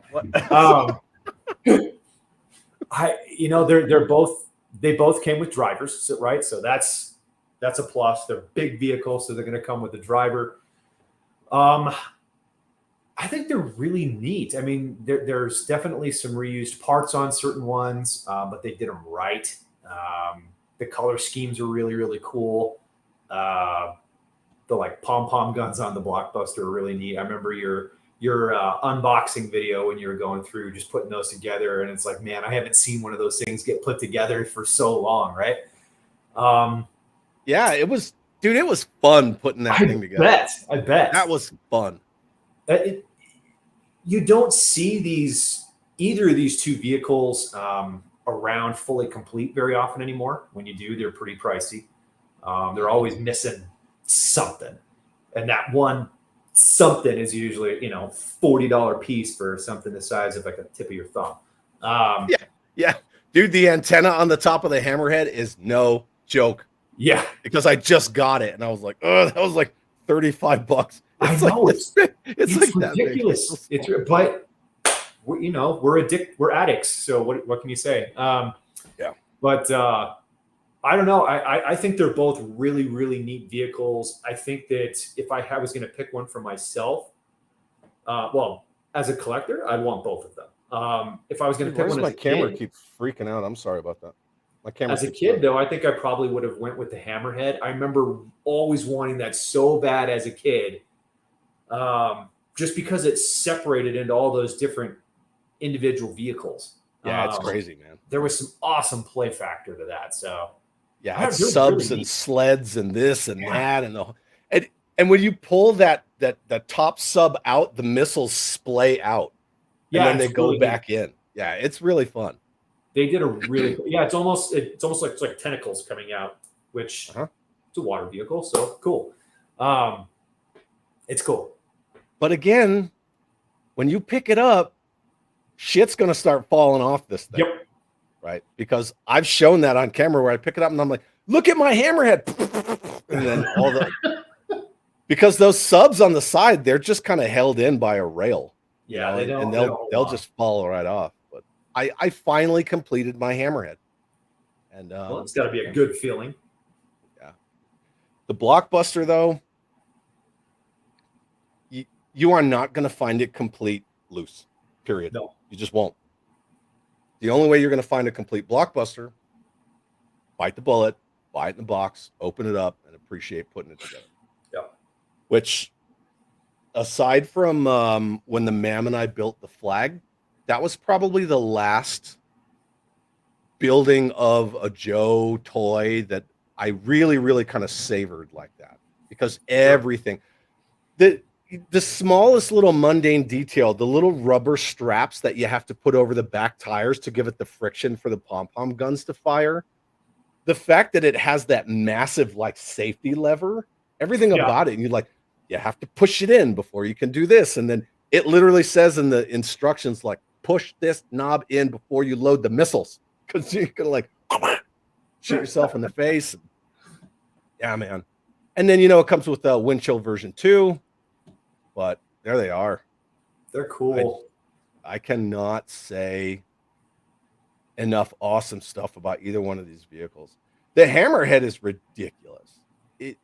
It's just such an out there design, but when you look at it close and hold it, it makes sense. The first time I saw this, I don't remember seeing it when I was young. I came across it when I was an adult collector. I believe in the Belomo guide, and I was like, "What the frig is this thing?" And I saw one up close one year at Joe Fest, and I was like, "Okay, that's pretty cool." And then once I started. I'm getting to the bottom of my 82 to 94 vehicle list. There's not many left that I need. And I came across one. I was like, well, I don't have it. Might as well just grab it.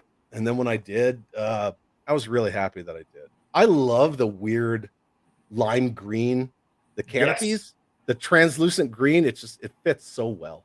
That's my favorite part of it to this day. It was my favorite part of it as a kid was that the lime green cut, like that real bright green plastic that they had on the canopies for everything.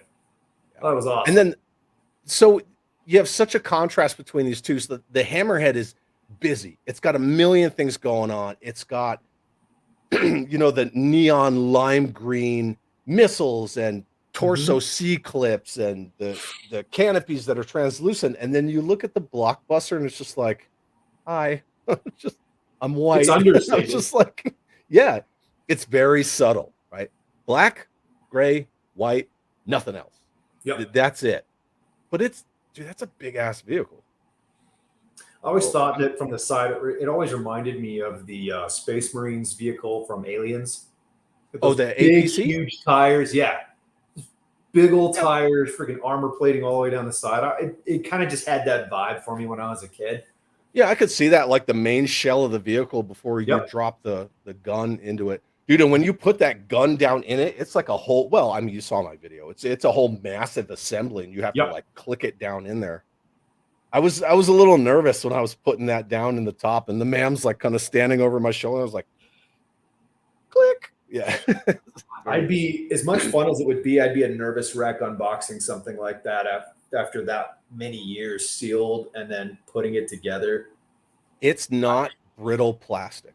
I didn't What's really that? find a lot of, it's not brittle. I didn't really find a lot of brittle pieces on the Blockbuster. Even the little canopy pieces that go over the driver and the the vehicle commander or co-pilot or whatever, they clip in there really well. They weren't that unforgiving. Good. That's good to know that. Do you have either of these? I don't. I do not. Those are two that I never ever had. They're so great. The Hammerhead. I found one that was, we'll say not in the best of condition. Yeah. So I kind of moved on. I watch for it. The Hammerhead is one that I do watch for. If I see one that is at least most of the way complete and it's in good condition, then I'll probably pick it up. Yeah, I lucked out. Mine was it was only missing 2 parts. Granted, one was that antenna, and it's not the whole antenna, it's just that vertical piece Yep. that goes into the horizontal. It just boop, right in the back. Yep. Because it's a 3-part antenna. I was only missing that small whip of the antenna portion and one of those torso C clamps. That's Pricey it. little All it piece was of missing. plastic. Yep. The antenna was, to get the torso C clamp, I had to buy an entire sled. And the sled was cheap because, gee, it doesn't have the missiles. And I was like, I don't even want it for the missiles. I just wanted that clamp. That's all I wanted. And I took it off, and I think the other sled is lying on the ground in front of my Hammerhead. Dude, that's a big ass vehicle. It's like 20 something inches. It's big. Yep. Yeah. But very cool. All right. Now I'm gonna go back and see what everybody else is saying about these. So Okay. Okay. Where is it? There it is. Hold on. No. I always try to star the first one. When the first person says like boop, I try to star. All right, so Matt says Blockbuster. Dale always wanted a Cobra Hammerhead. Will says very difficult choice. Brian says Hammerhead. Demgut says Hammerhead has more vehicles within. Yeah, it is 6 vehicles in one, right? Yeah. Chris from Cutthroat says Hammerhead. Woodman, Hammerhead. Once again, I'm allowed to rent back to school. Just the ma'am says Blockbuster. The ma'am helped me build it. Then everybody's saying hi to the ma'am and Scuba and Drew. Oh, JLS Comics is here. What's up, dude? And Patrick says I love the diverse functionality of the Hammerhead. That is true, right? It's that thing is elevated. That's a 6-wheel stomper, pretty much. Brian says, I wish I had a Hammerhead to go with my Bug. Dude, do you have a Bug? No, well, I might have a couple pieces of my childhood one, but no, I don't have the rest. You of just it. have like a canopy. You just have Yeah, that it's just canopy. I do have a few of those things scattered Matt around. Damon. There's my Cobra Bug. Matt Damon. Oh, very cool. The Bug was the same thing. I got a Bug. It wasn't beat up, but it was only like 60% complete. And then I completed it. I stripped everything off of it. I got repro stickers. Dude, it looks fucking brand new. Brand new. And yeah, cool. I can't and then see those two going good together. Yeah, Zero's in the house. What's up, dude? Glad to see you. And Pericles, Hammerhead, 6 vehicles in one. Yes, it is. All right. So Pericles says, and then Joe's talking about the Bug. Yeah, but the Bug's what, 88, right? 88, Yes. 87, 88? 87? Sorry, we can't talk about the Cobra Bug here, just like we can't talk about Classified. Move along. Move along. And then Jeff Morris says Hammerhead for me. So many play features. Yeah. Pete, Hammerhead was given to me by my neighbor. That's pretty awesome. Dude, it's a freaking rad vehicle. And the fact that it has the hammer, it's called a cephalofoil. Thank you. Google it. I'm into sharks, dude. Yeah, but it's a cephalofoil. Yeah, it's cool. Yeah, it's just the molding on the front of it. You're like, yeah, they actually had to chuck a hammerhead on this. Yeah. And then Ted's got to run because they're getting ready. So thanks for coming, Ted. Viper Scout, didn't see you come in, says Hammerhead commercial was in Look Who's Talking. No shit, really? Now I'm gonna go see Look Who's Talking too, just for that commercial. You ever watch what's the shit? The Goldbergs. You ever watch the Goldbergs? Yeah. I haven't seen like every episode, but yeah. Adam Goldberg. So first of all, like the real Adam F. Goldberg, he's a total like toy pop culture enthusiast. Mm-hmm. He actually helped Rob McCallum produce his Power of Grayskull documentary. And if you've never seen that shit, you need to watch that, dude. That is one of the best documentaries I've ever seen about toys. Cool. The Power of Grayskull, it's so good. But yeah, so Adam Goldberg from the Goldbergs, which the show is based on his childhood. Every time you watch an episode, you're like, oh, there's Voltron. Yeah, oh, there's this flag. Oh, there's an Optimus Prime. Yeah, dude, just all the toys in that show is amazing. I love it. And Look Who's Talking to. And then Dale said, I saw the Hammerhead how-to commercial. Oh, okay. So we're all talking about that. World made a cardboard. I didn't see you come in, but thank you very much. And says the Blockbuster rocks. Dude, it's so good. The only Hammerhead I found was in a junk drawer. Ooh, at a retro toy store in pieces. That sucks. Yeah, that sucks. Not only because is the juice worth the squeeze trying to get something that's maybe just a shell, but it sucks to see toys in that kind of condition. Yep. And just like with my wife and cats, man, like my wife, she's just like, come with me, I'll take you in. She just wants cats. One of our neighbor's cats was always coming to our back porch begging for food, and we would always feed him because he's cool. But my wife kept trying to get him to come in the house. She's like, no, we're going to keep him. And I'm like, well, it's the neighbor's cat. But like, I always want to take all these busted toys and try to fix them. But, you know, it's taken on way too much. Yeah. George says Hammerhead. Balake says Blockbuster. Dude, what the hell? Classified Spirit Iron Knife is legit. I don't care. Oh, and the white truck. So Blockbuster then? Yeah, Collecting Havoc. What's up? Says gonna have to go Blockbuster. Yeah, totally. World Made of Cardboard says the first time I fired the missile in the Blockbuster, it flew through 2 rooms in my in-laws' house about 30 feet. Yep. Dude, and my Blockbuster is like virgin. Maybe I'm gonna go like fight one of my cats with it later. I don't know, whatever. Never got it to shoot that far again. Yeah, that's what she said. What's up? Dude, Patrick, thank you very much, man. Thank you.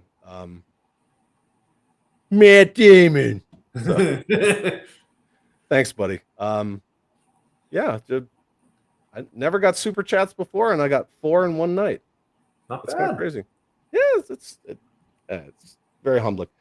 And then Drew says, I'm going through loose accessories and just came across a Badger antenna. No way. With the flag, dude. That's awesome. Keep that. Yeah, absolutely. Need both vehicles for my collection. Steven, buy the Blockbuster in the box, dude. Save yourself the trouble. Because you can find them loose incomplete, but the problem is finding the parts to complete it. That's the problem, because they are not out there. If you get a Blockbuster missing like some of the pom-pom missiles or the canopies, you're fucked. I mean, that's all there is to it. Yeah. I can say that. I'm allowed. And then Will says, Will added a dive pool to his flag. Very cool. Did you watch that show, the articulated chat that I did with Scuba Pete, where we talked about his ultimate flag? I don't know if I saw that. Go back and watch it, man. Pete's flag is absurd. I thought that mine was going to be tall because my custom lower level, I did it 6 inches, where most people do it 4. Dude, his is like 20. It's huge. It's like 2 extra decks. It's gorgeous. Awesome. Yeah. He's got like a wet pool, and he's got like a comm center. It's crazy, dude. It's freaking awesome. Sorry, we already looked at all these. Sorry, talking about the bug. It does have the neon though. Dude, don't be sorry. I was just kidding, man. We can talk about whatever we want. You talk about anything. The bug is freaking awesome, dude. I love the bug. By all means, talk about it all you'd like. Chad, you're a shark. Facts hit me right in the Lorcini. Yes. Down your lateral lines, sir. Thank you very much. Dude, Pete's got some of the best freaking dad jokes on the planet. I love it. Pete, you're going to be at Joe Fest this year, yeah? I freaking hope so. And then Jeff says, if you get them incomplete, hopefully you have a 3D printer and know how to use it. Small parts on 3D printers are a bitch. I do better with large parts than small parts. I like large parts, Nick. That's what he said. Okay, now we're all talking about Will's flag. Yeah. I want to see that, dude. And now we're caught up. So World Meta Cardboard says, did anyone notice the similarities between Team America and the first live action G.I. Joe movie, Eiffel Tower Falls, vehicles with hidden missiles, etc.? It's a good connection. Gary. Gary. She goes in and mows down all those dudes, which, that's a total tongue-in-cheek, like freaking Mos Eisley Cantina anyway. Yep. She goes in there and she just starts spraying them all. Gary, they're all fucking dead on the ground. First. That movie is brilliant, man. Did you ever hear about the test screening for all of the movie studio people when Trey Parker and Matt Stone, when they showed it to, I don't remember who put it out, like Universal or Paramount or whoever. I don't remember. Remember the movie starts with like the shitty marionettes in front of the cardboard backdrop? When these movie executives, when they saw this, the production people, they were like, we paid that much money for this? And then it comes up and you see like what Paris actually looks like, but people got pissed. They got pissed at them like right off the bat. Which was their intention, but yeah. They also said that they would never make another movie like that again. Yeah, Trey Parker was like, I was up like 20 hours a day, and it was absurd. Anyway, okay, so that is the Blockbuster and Hammerhead. We got one more. Ready? The Hammer was your choice, right? It was. And the Parasite was mine. I mean, I didn't know you were going to put it up against the Parasite, but yeah. I had to. I know. Right? It makes sense. I had to do it. What do you got? All right, so box art, right? So we got 1990 Hammerhead, 1992 Cobra Parasite. Both, they're kind of smaller size ground vehicles. They're both four-wheel vehicles, and I think that they are a good match. Right? I think so. Yeah, I think so. I mean, they're. I mean, obviously, the Hammer kind of calls out to the the Humvee kind of styling to it. It's straight up an 1151 Humvee. Yeah. Yep. High mobility, multi-wheeled vehicle. Thank you, sir. But yeah, that's an 1151 body style right there all day long. That's my bread and butter. I mean, granted, it doesn't have like 90% of those weapons on it. Yeah. But the guns that you see on those brackets off the driver and passenger side or vehicle commander side, those are legit things. Because the special operations community, they will take the doors off and they'll do that. But now they have their cool little dune buggies, but whatever. Yeah. The Hammer, man. And this picture doesn't even have the whip antenna. No, it does not. But I wanted them to face an opposite direction. I try to be a little a little artistic about it, but dude, that thing has so many friggin' parts. It does, and they're easy to lose. It's brittle. It's one that there's almost always something broken on it. Almost always. Yeah. But I mean, it was a cool vehicle, and I was sold on that one from the opening sequence of the Deke cartoon, right? And they're dropping down, and you see it land with the with the parachute, and then drive off from underneath it as it goes. Like it's like, okay, that's pretty cool. Mm-hmm. It's a cool vehicle. The Parasite, I mean, that's definitely one of the more sci-fi, far-fetched, crazy vehicles. But at the same point, I mean, for an armored troop carrier, it's pretty bomb vehicle. The Parasite to me is such a perfect name because if you ever look at like what lice look like, magnified, it looks like a lice. Yeah. And I love the vehicle, man. The way that the guns look and it gives that silhouette, I'm like, yeah, it looks very parasitic. It does. This thing holds a shit load of figures. It has the catapult. It has that awesome gun turret in the front. You can fit a shitload of figures inside of it, all around the sides of it. The Hammer holds a lot of figures too, but dude, the Parasite's got a beat, hands down. Hands freaking down. Yeah, I don't own a Hammer. I don't either. I was bidding on one on eBay, and then it just got ridiculous, and I was like, no, move along. Yeah. But it wasn't just the Hammer, it was a Hammer complete, and it had 10 figures with it. With all their accessories too. Oh. Yeah, so it was like, not only do you get the vehicle, but you get all the figures that you can cram into it. It was like a whole kind of package deal. That's not terrible. I mean, depending on how much it got. If it got stupid.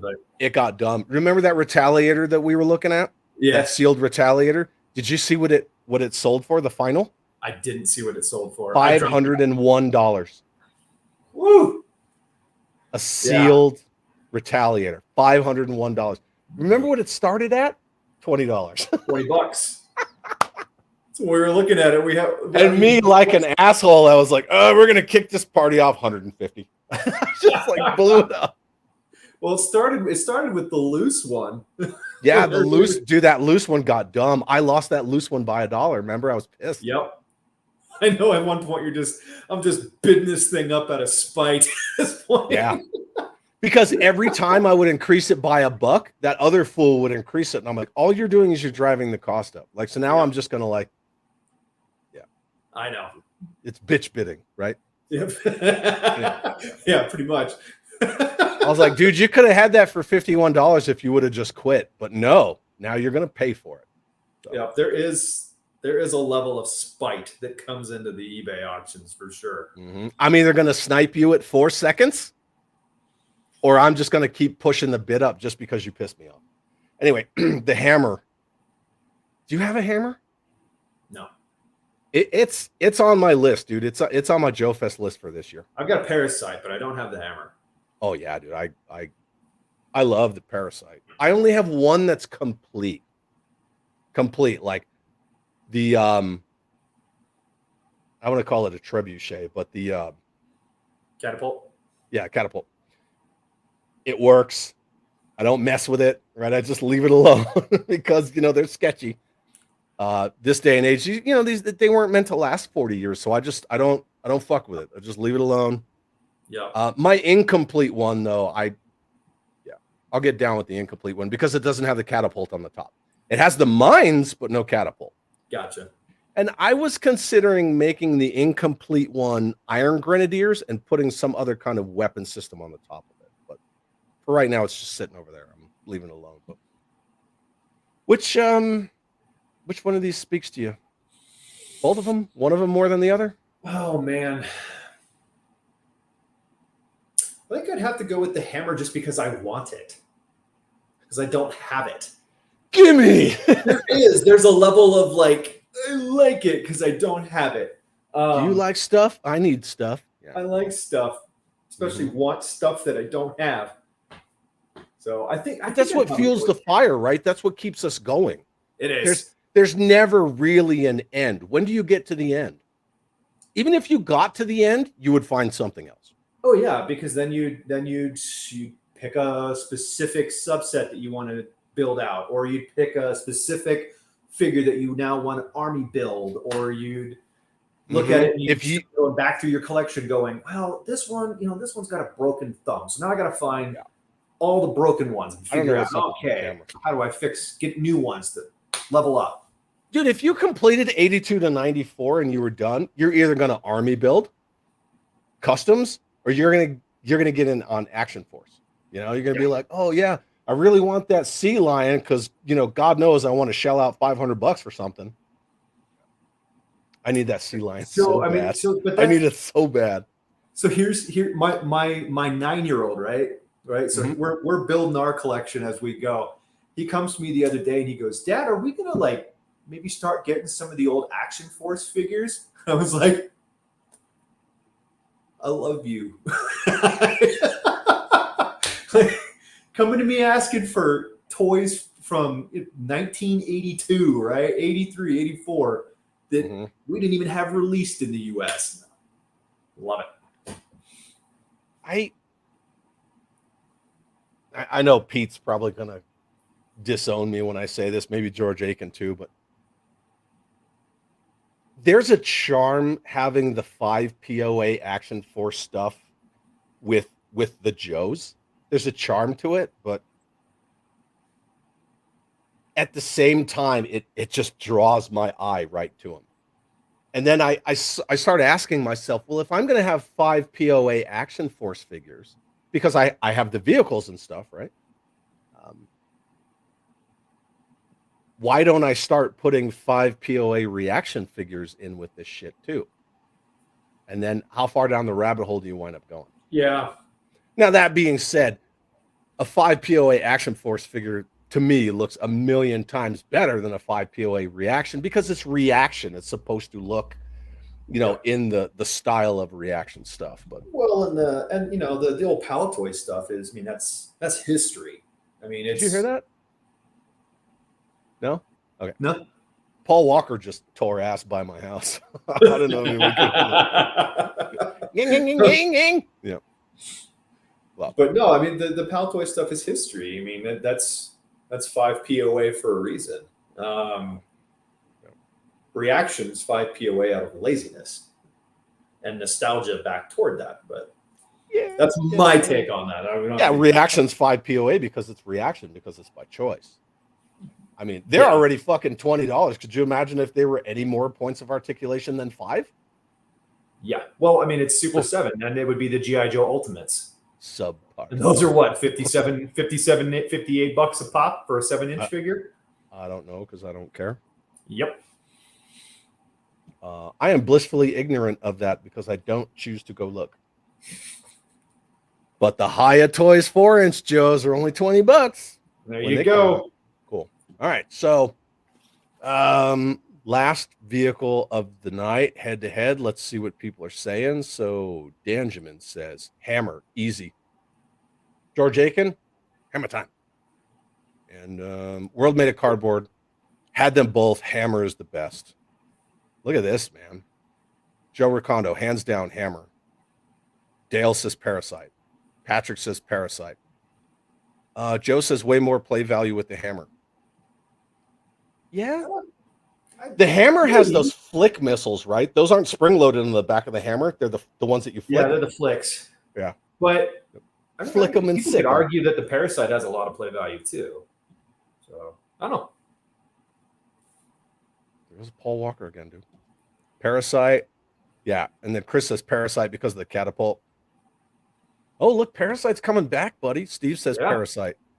Dale, the Hammer is decent vehicle, but I'm determined. I was going with the Desert Fox fighting dinosaurs.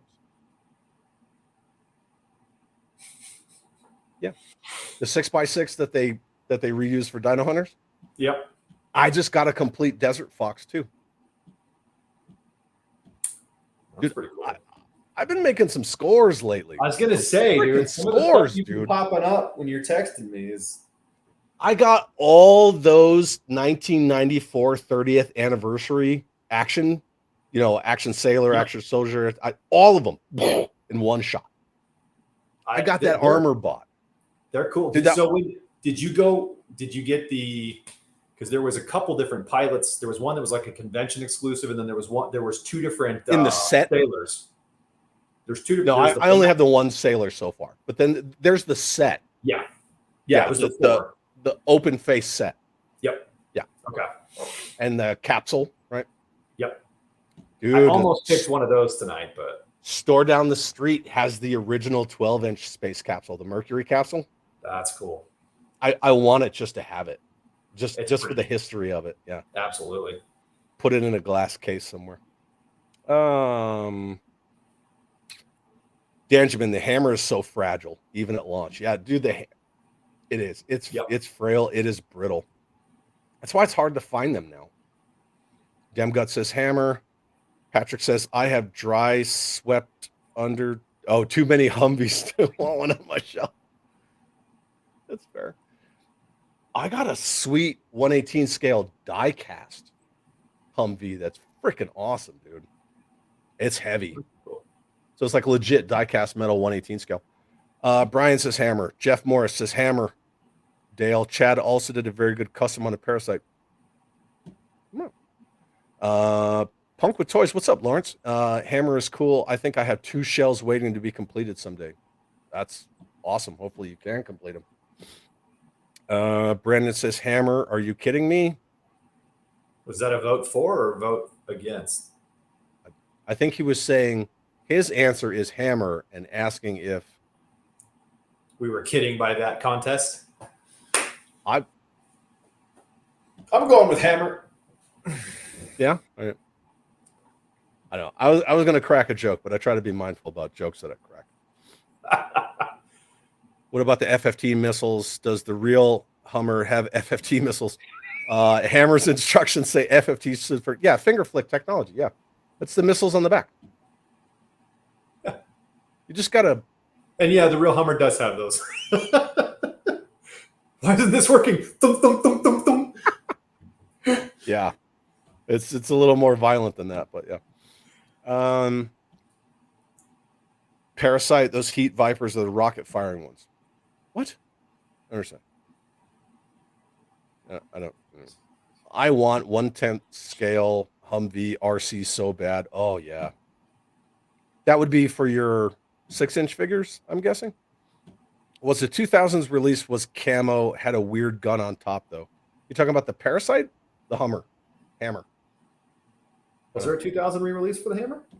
I mean, there's a bunch of 2000 stuff. Remember I was showing you that freaking Cobra, the ring neck? There's all sorts of crazy stuff from the 2000s, man. A lot of people missing out on that. Cutthroat says 500 for a Retaliator. Yeah. 500. I did find a Cobra detonator sealed in box, $240. Right? Right? That's not bad at all. Yeah. And then Pete says, bitch bidding.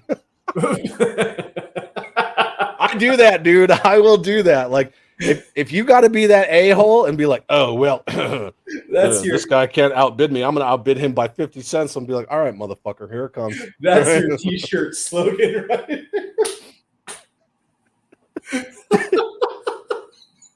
Toy collecting equals bitch bidding. Oh, yeah, I will bitch bid you all day. Thank you, Lawrence. Lawrence says, hit that like button, people. We would really appreciate it. When you go on eBay, it reminds me of Storage Wars. Yeah, dude. Yep. I either do the bitch bidding thing just for shits and giggles, or I will wait until the end when there's 4 seconds to go, and I will add $100 and watch you try to figure out how you're going to beat me. In 3 seconds, which you're not. Yeah. Yeah. Matt says Parasite looks like it would be great for display under good lighting. Dude, it's so rad. It's so rad. What's it, Danny? From the 90s. Matt Damon? Matt Damon? Danny Velasco? Yeah, what about him? Yeah. He's got I think he's got some pictures he's done with the Parasite under some really cool lighting that just makes it crazy. So. Yeah, absolutely.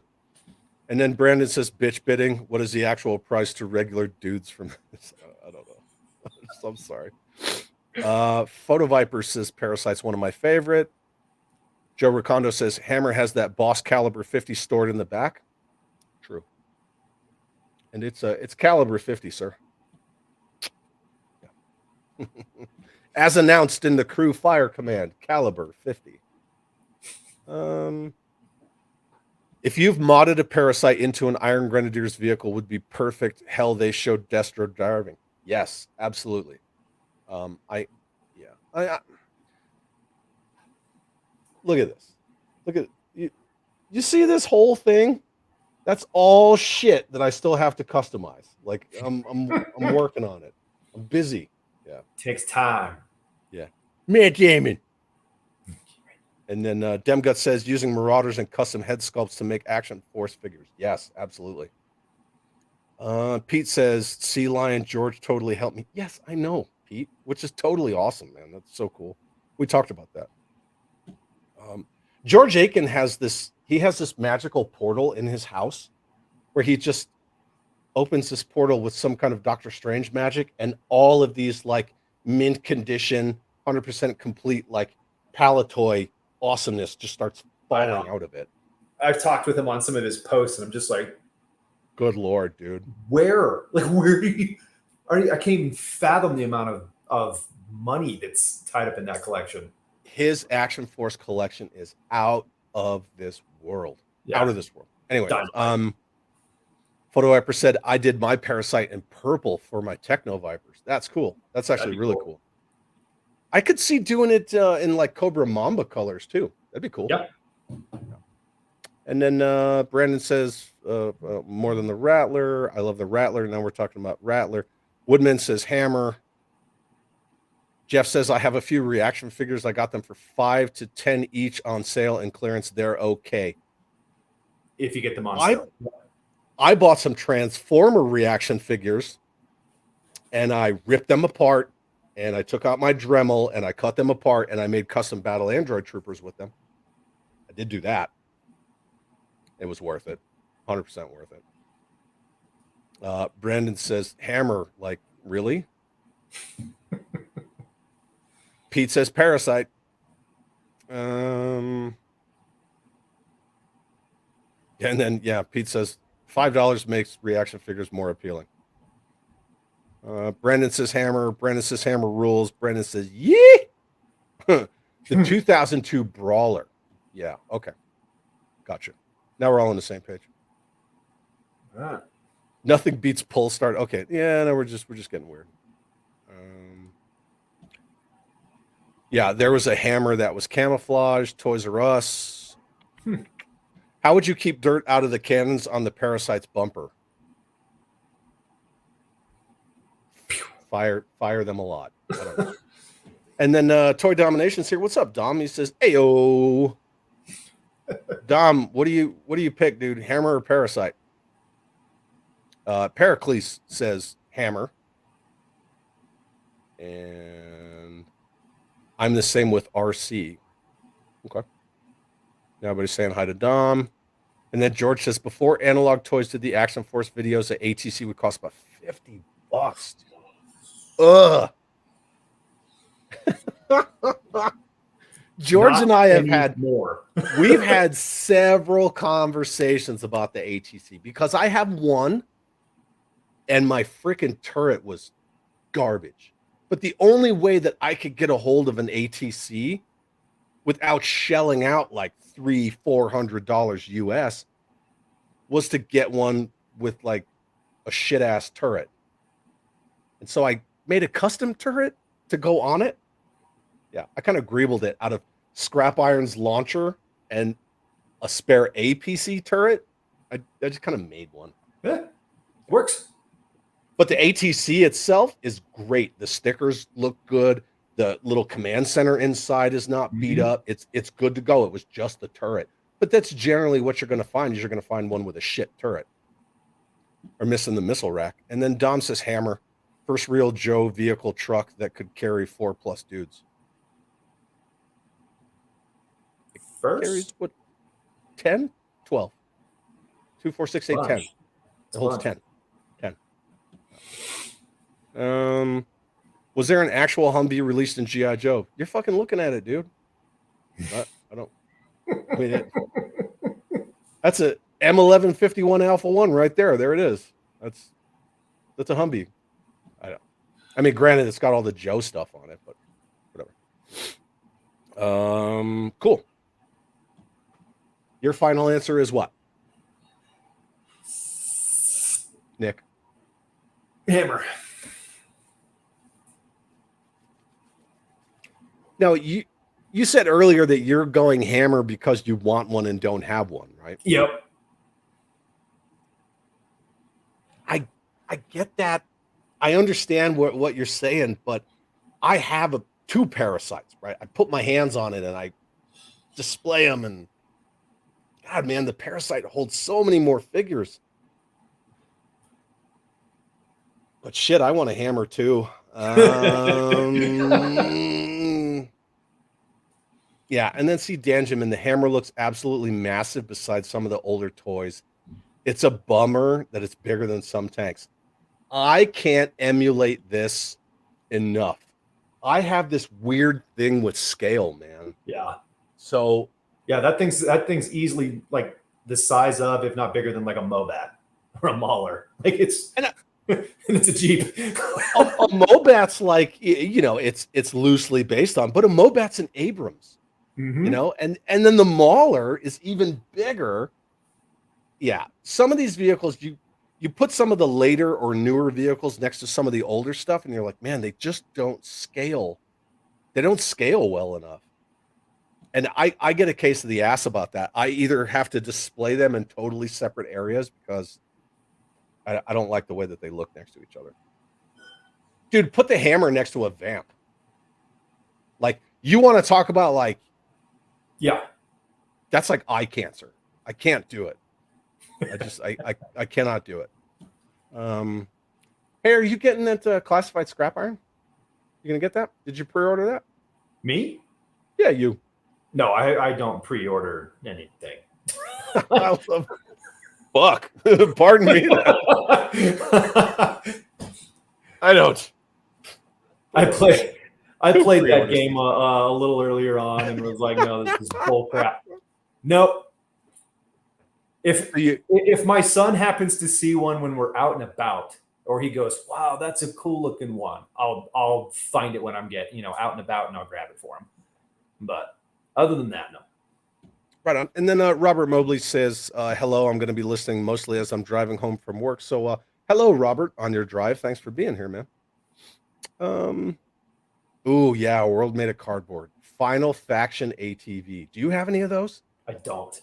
Dude, I've seen them out there, but go to the dollar store and just get a shitload of them. They're so rad. They're so rad. I put them like, the Rock that has the little stealth fighter that comes out of it. I have one inside of that. I put them inside of all sorts of things. I freaking love them, dude. I have like 4 of them under my flag, just chilling in a little motor pool. They're freaking awesome, dude. They're so rad. I'm gonna get that scrap iron, the classified one, just for the drone. The drone was pretty cool. How awesome would that drone look next to 4-inch figures? It's basically a miniaturized tank at that point. Yeah, pretty much. I'm gonna get the drone, and then I'm gonna take that freaking scrap iron figure, and I'm gonna 3-point him into the trash. Just cause. Now, I really want the drone. If I can find the drone later on, in like a year when that figure's finally readily available, kind of, maybe, sort of, I'll get the drone. Because when they came out with the first Snake Eyes and Timber, you could find just Timber on eBay. Or the same thing with Crocmaster and Fiona. You could find just Crocmaster or just Fiona. I'm sure I can find just that drone. Probably. I wouldn't want to throw a figure away. I would probably just stick it in a box or mail it to somebody. I wouldn't chuck it in the trash. It's a joke, people. Don't come after me. Well, But I mean, come after me if you want. I'll fucking. What were you gonna say? I was gonna say, I think the Hammer might have won that out. Yeah. I'm thinking the Hammer, and then George Aiken says that's why I like my Z4 stuff. It works for scale. God, it does, right? Yeah. World Made of Cardboard says when I first saw them, I wanted to collect reaction figures, but they were $10. Now at $20 the app. Yep. Brandon says don't toss scrap iron. I'd buy that for $1. I wouldn't toss them, dude. But I will keep that in mind if I do find one and you want them, I'll send them to you or whatever. Totally cool. Remember, do a live stream on what you do with classified scrap iron. Little guy. Yeah. And then so I think we're good. What's up, dude? Hello. What's up, buddy? How you doing? Good. That's I the dig that little Pac-Man one, shirt, man. Is that from the animated Pac-Man? The cartoon? So, yep. Pac-Man fever. That's cool. Everybody say hi to Nick's kid. What? That? Hello. Hello. We're almost And then- done. Be out in a minute. Okay. Yeah. Patrick trashed the figure and he says it's cathartic. I watched him chuck that retro screaming face Duke in the garbage. I was like, yes, dude. And it sucks because it's such a juxtaposition, because I say all the time that, we're stewards of this stuff, but then I'm like, yeah, I'll throw that figure in the fucking garbage. Like, I don't know.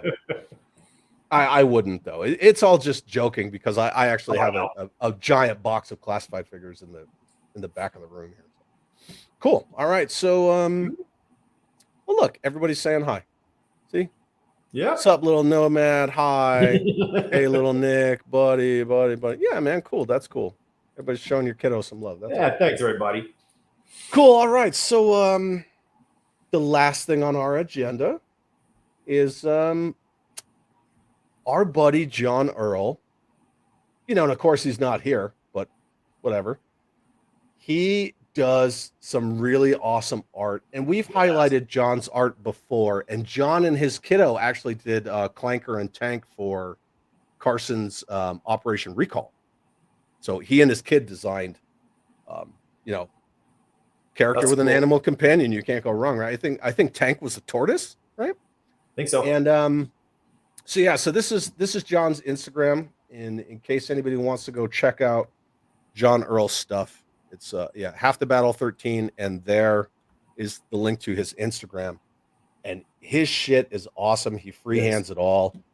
And Mars March is what he's doing right now. So he's doing all Mars Industry stuff, and dude, look at that Undertow. I love it. And it works so perfectly, because the day after you sent me your 3 figures, and Undertow was one of your figures, John posted that, and I was like, dude, I'm going to highlight that. And he's like, okay, cool. Yeah. I understand that Voltar's not, 90 to 94, but look at it, right? Dude, it just looks so good. Yep. So, very cool. His art's really good. Mm-hmm. Yeah. His art's freaking awesome. I mean, Televiper's not 90 to 94, but it fits. It's neon, Televiper Techno Lounge. It's okay. Yeah. I'm going to let it slide. So, yeah. So Dom says, great art. And then Patrick says, we may be stewards, but some bloodlines must end. Fair enough. Thanks, Matt. We appreciate it, man. All right, cool. So that, my friend, is the end of our slideshow for the night. Another one bites the dust. Episode 12 down, son. Oh, I can't. My screen is just totally freaking out. Sorry. Yeah. All right, cool. So once again, my friend, thank you for hanging out with me and talking 90s Joes. Always a pleasure. Yeah. Always so, a pleasure. We're gonna have to really brainstorm on what we're gonna do for episode 13. Yeah. What Well, we've already got some ideas. Yeah, we got some ideas. The legwork on that is a giant bitch, so I'm working on that. What do you got coming up? You got anything going on?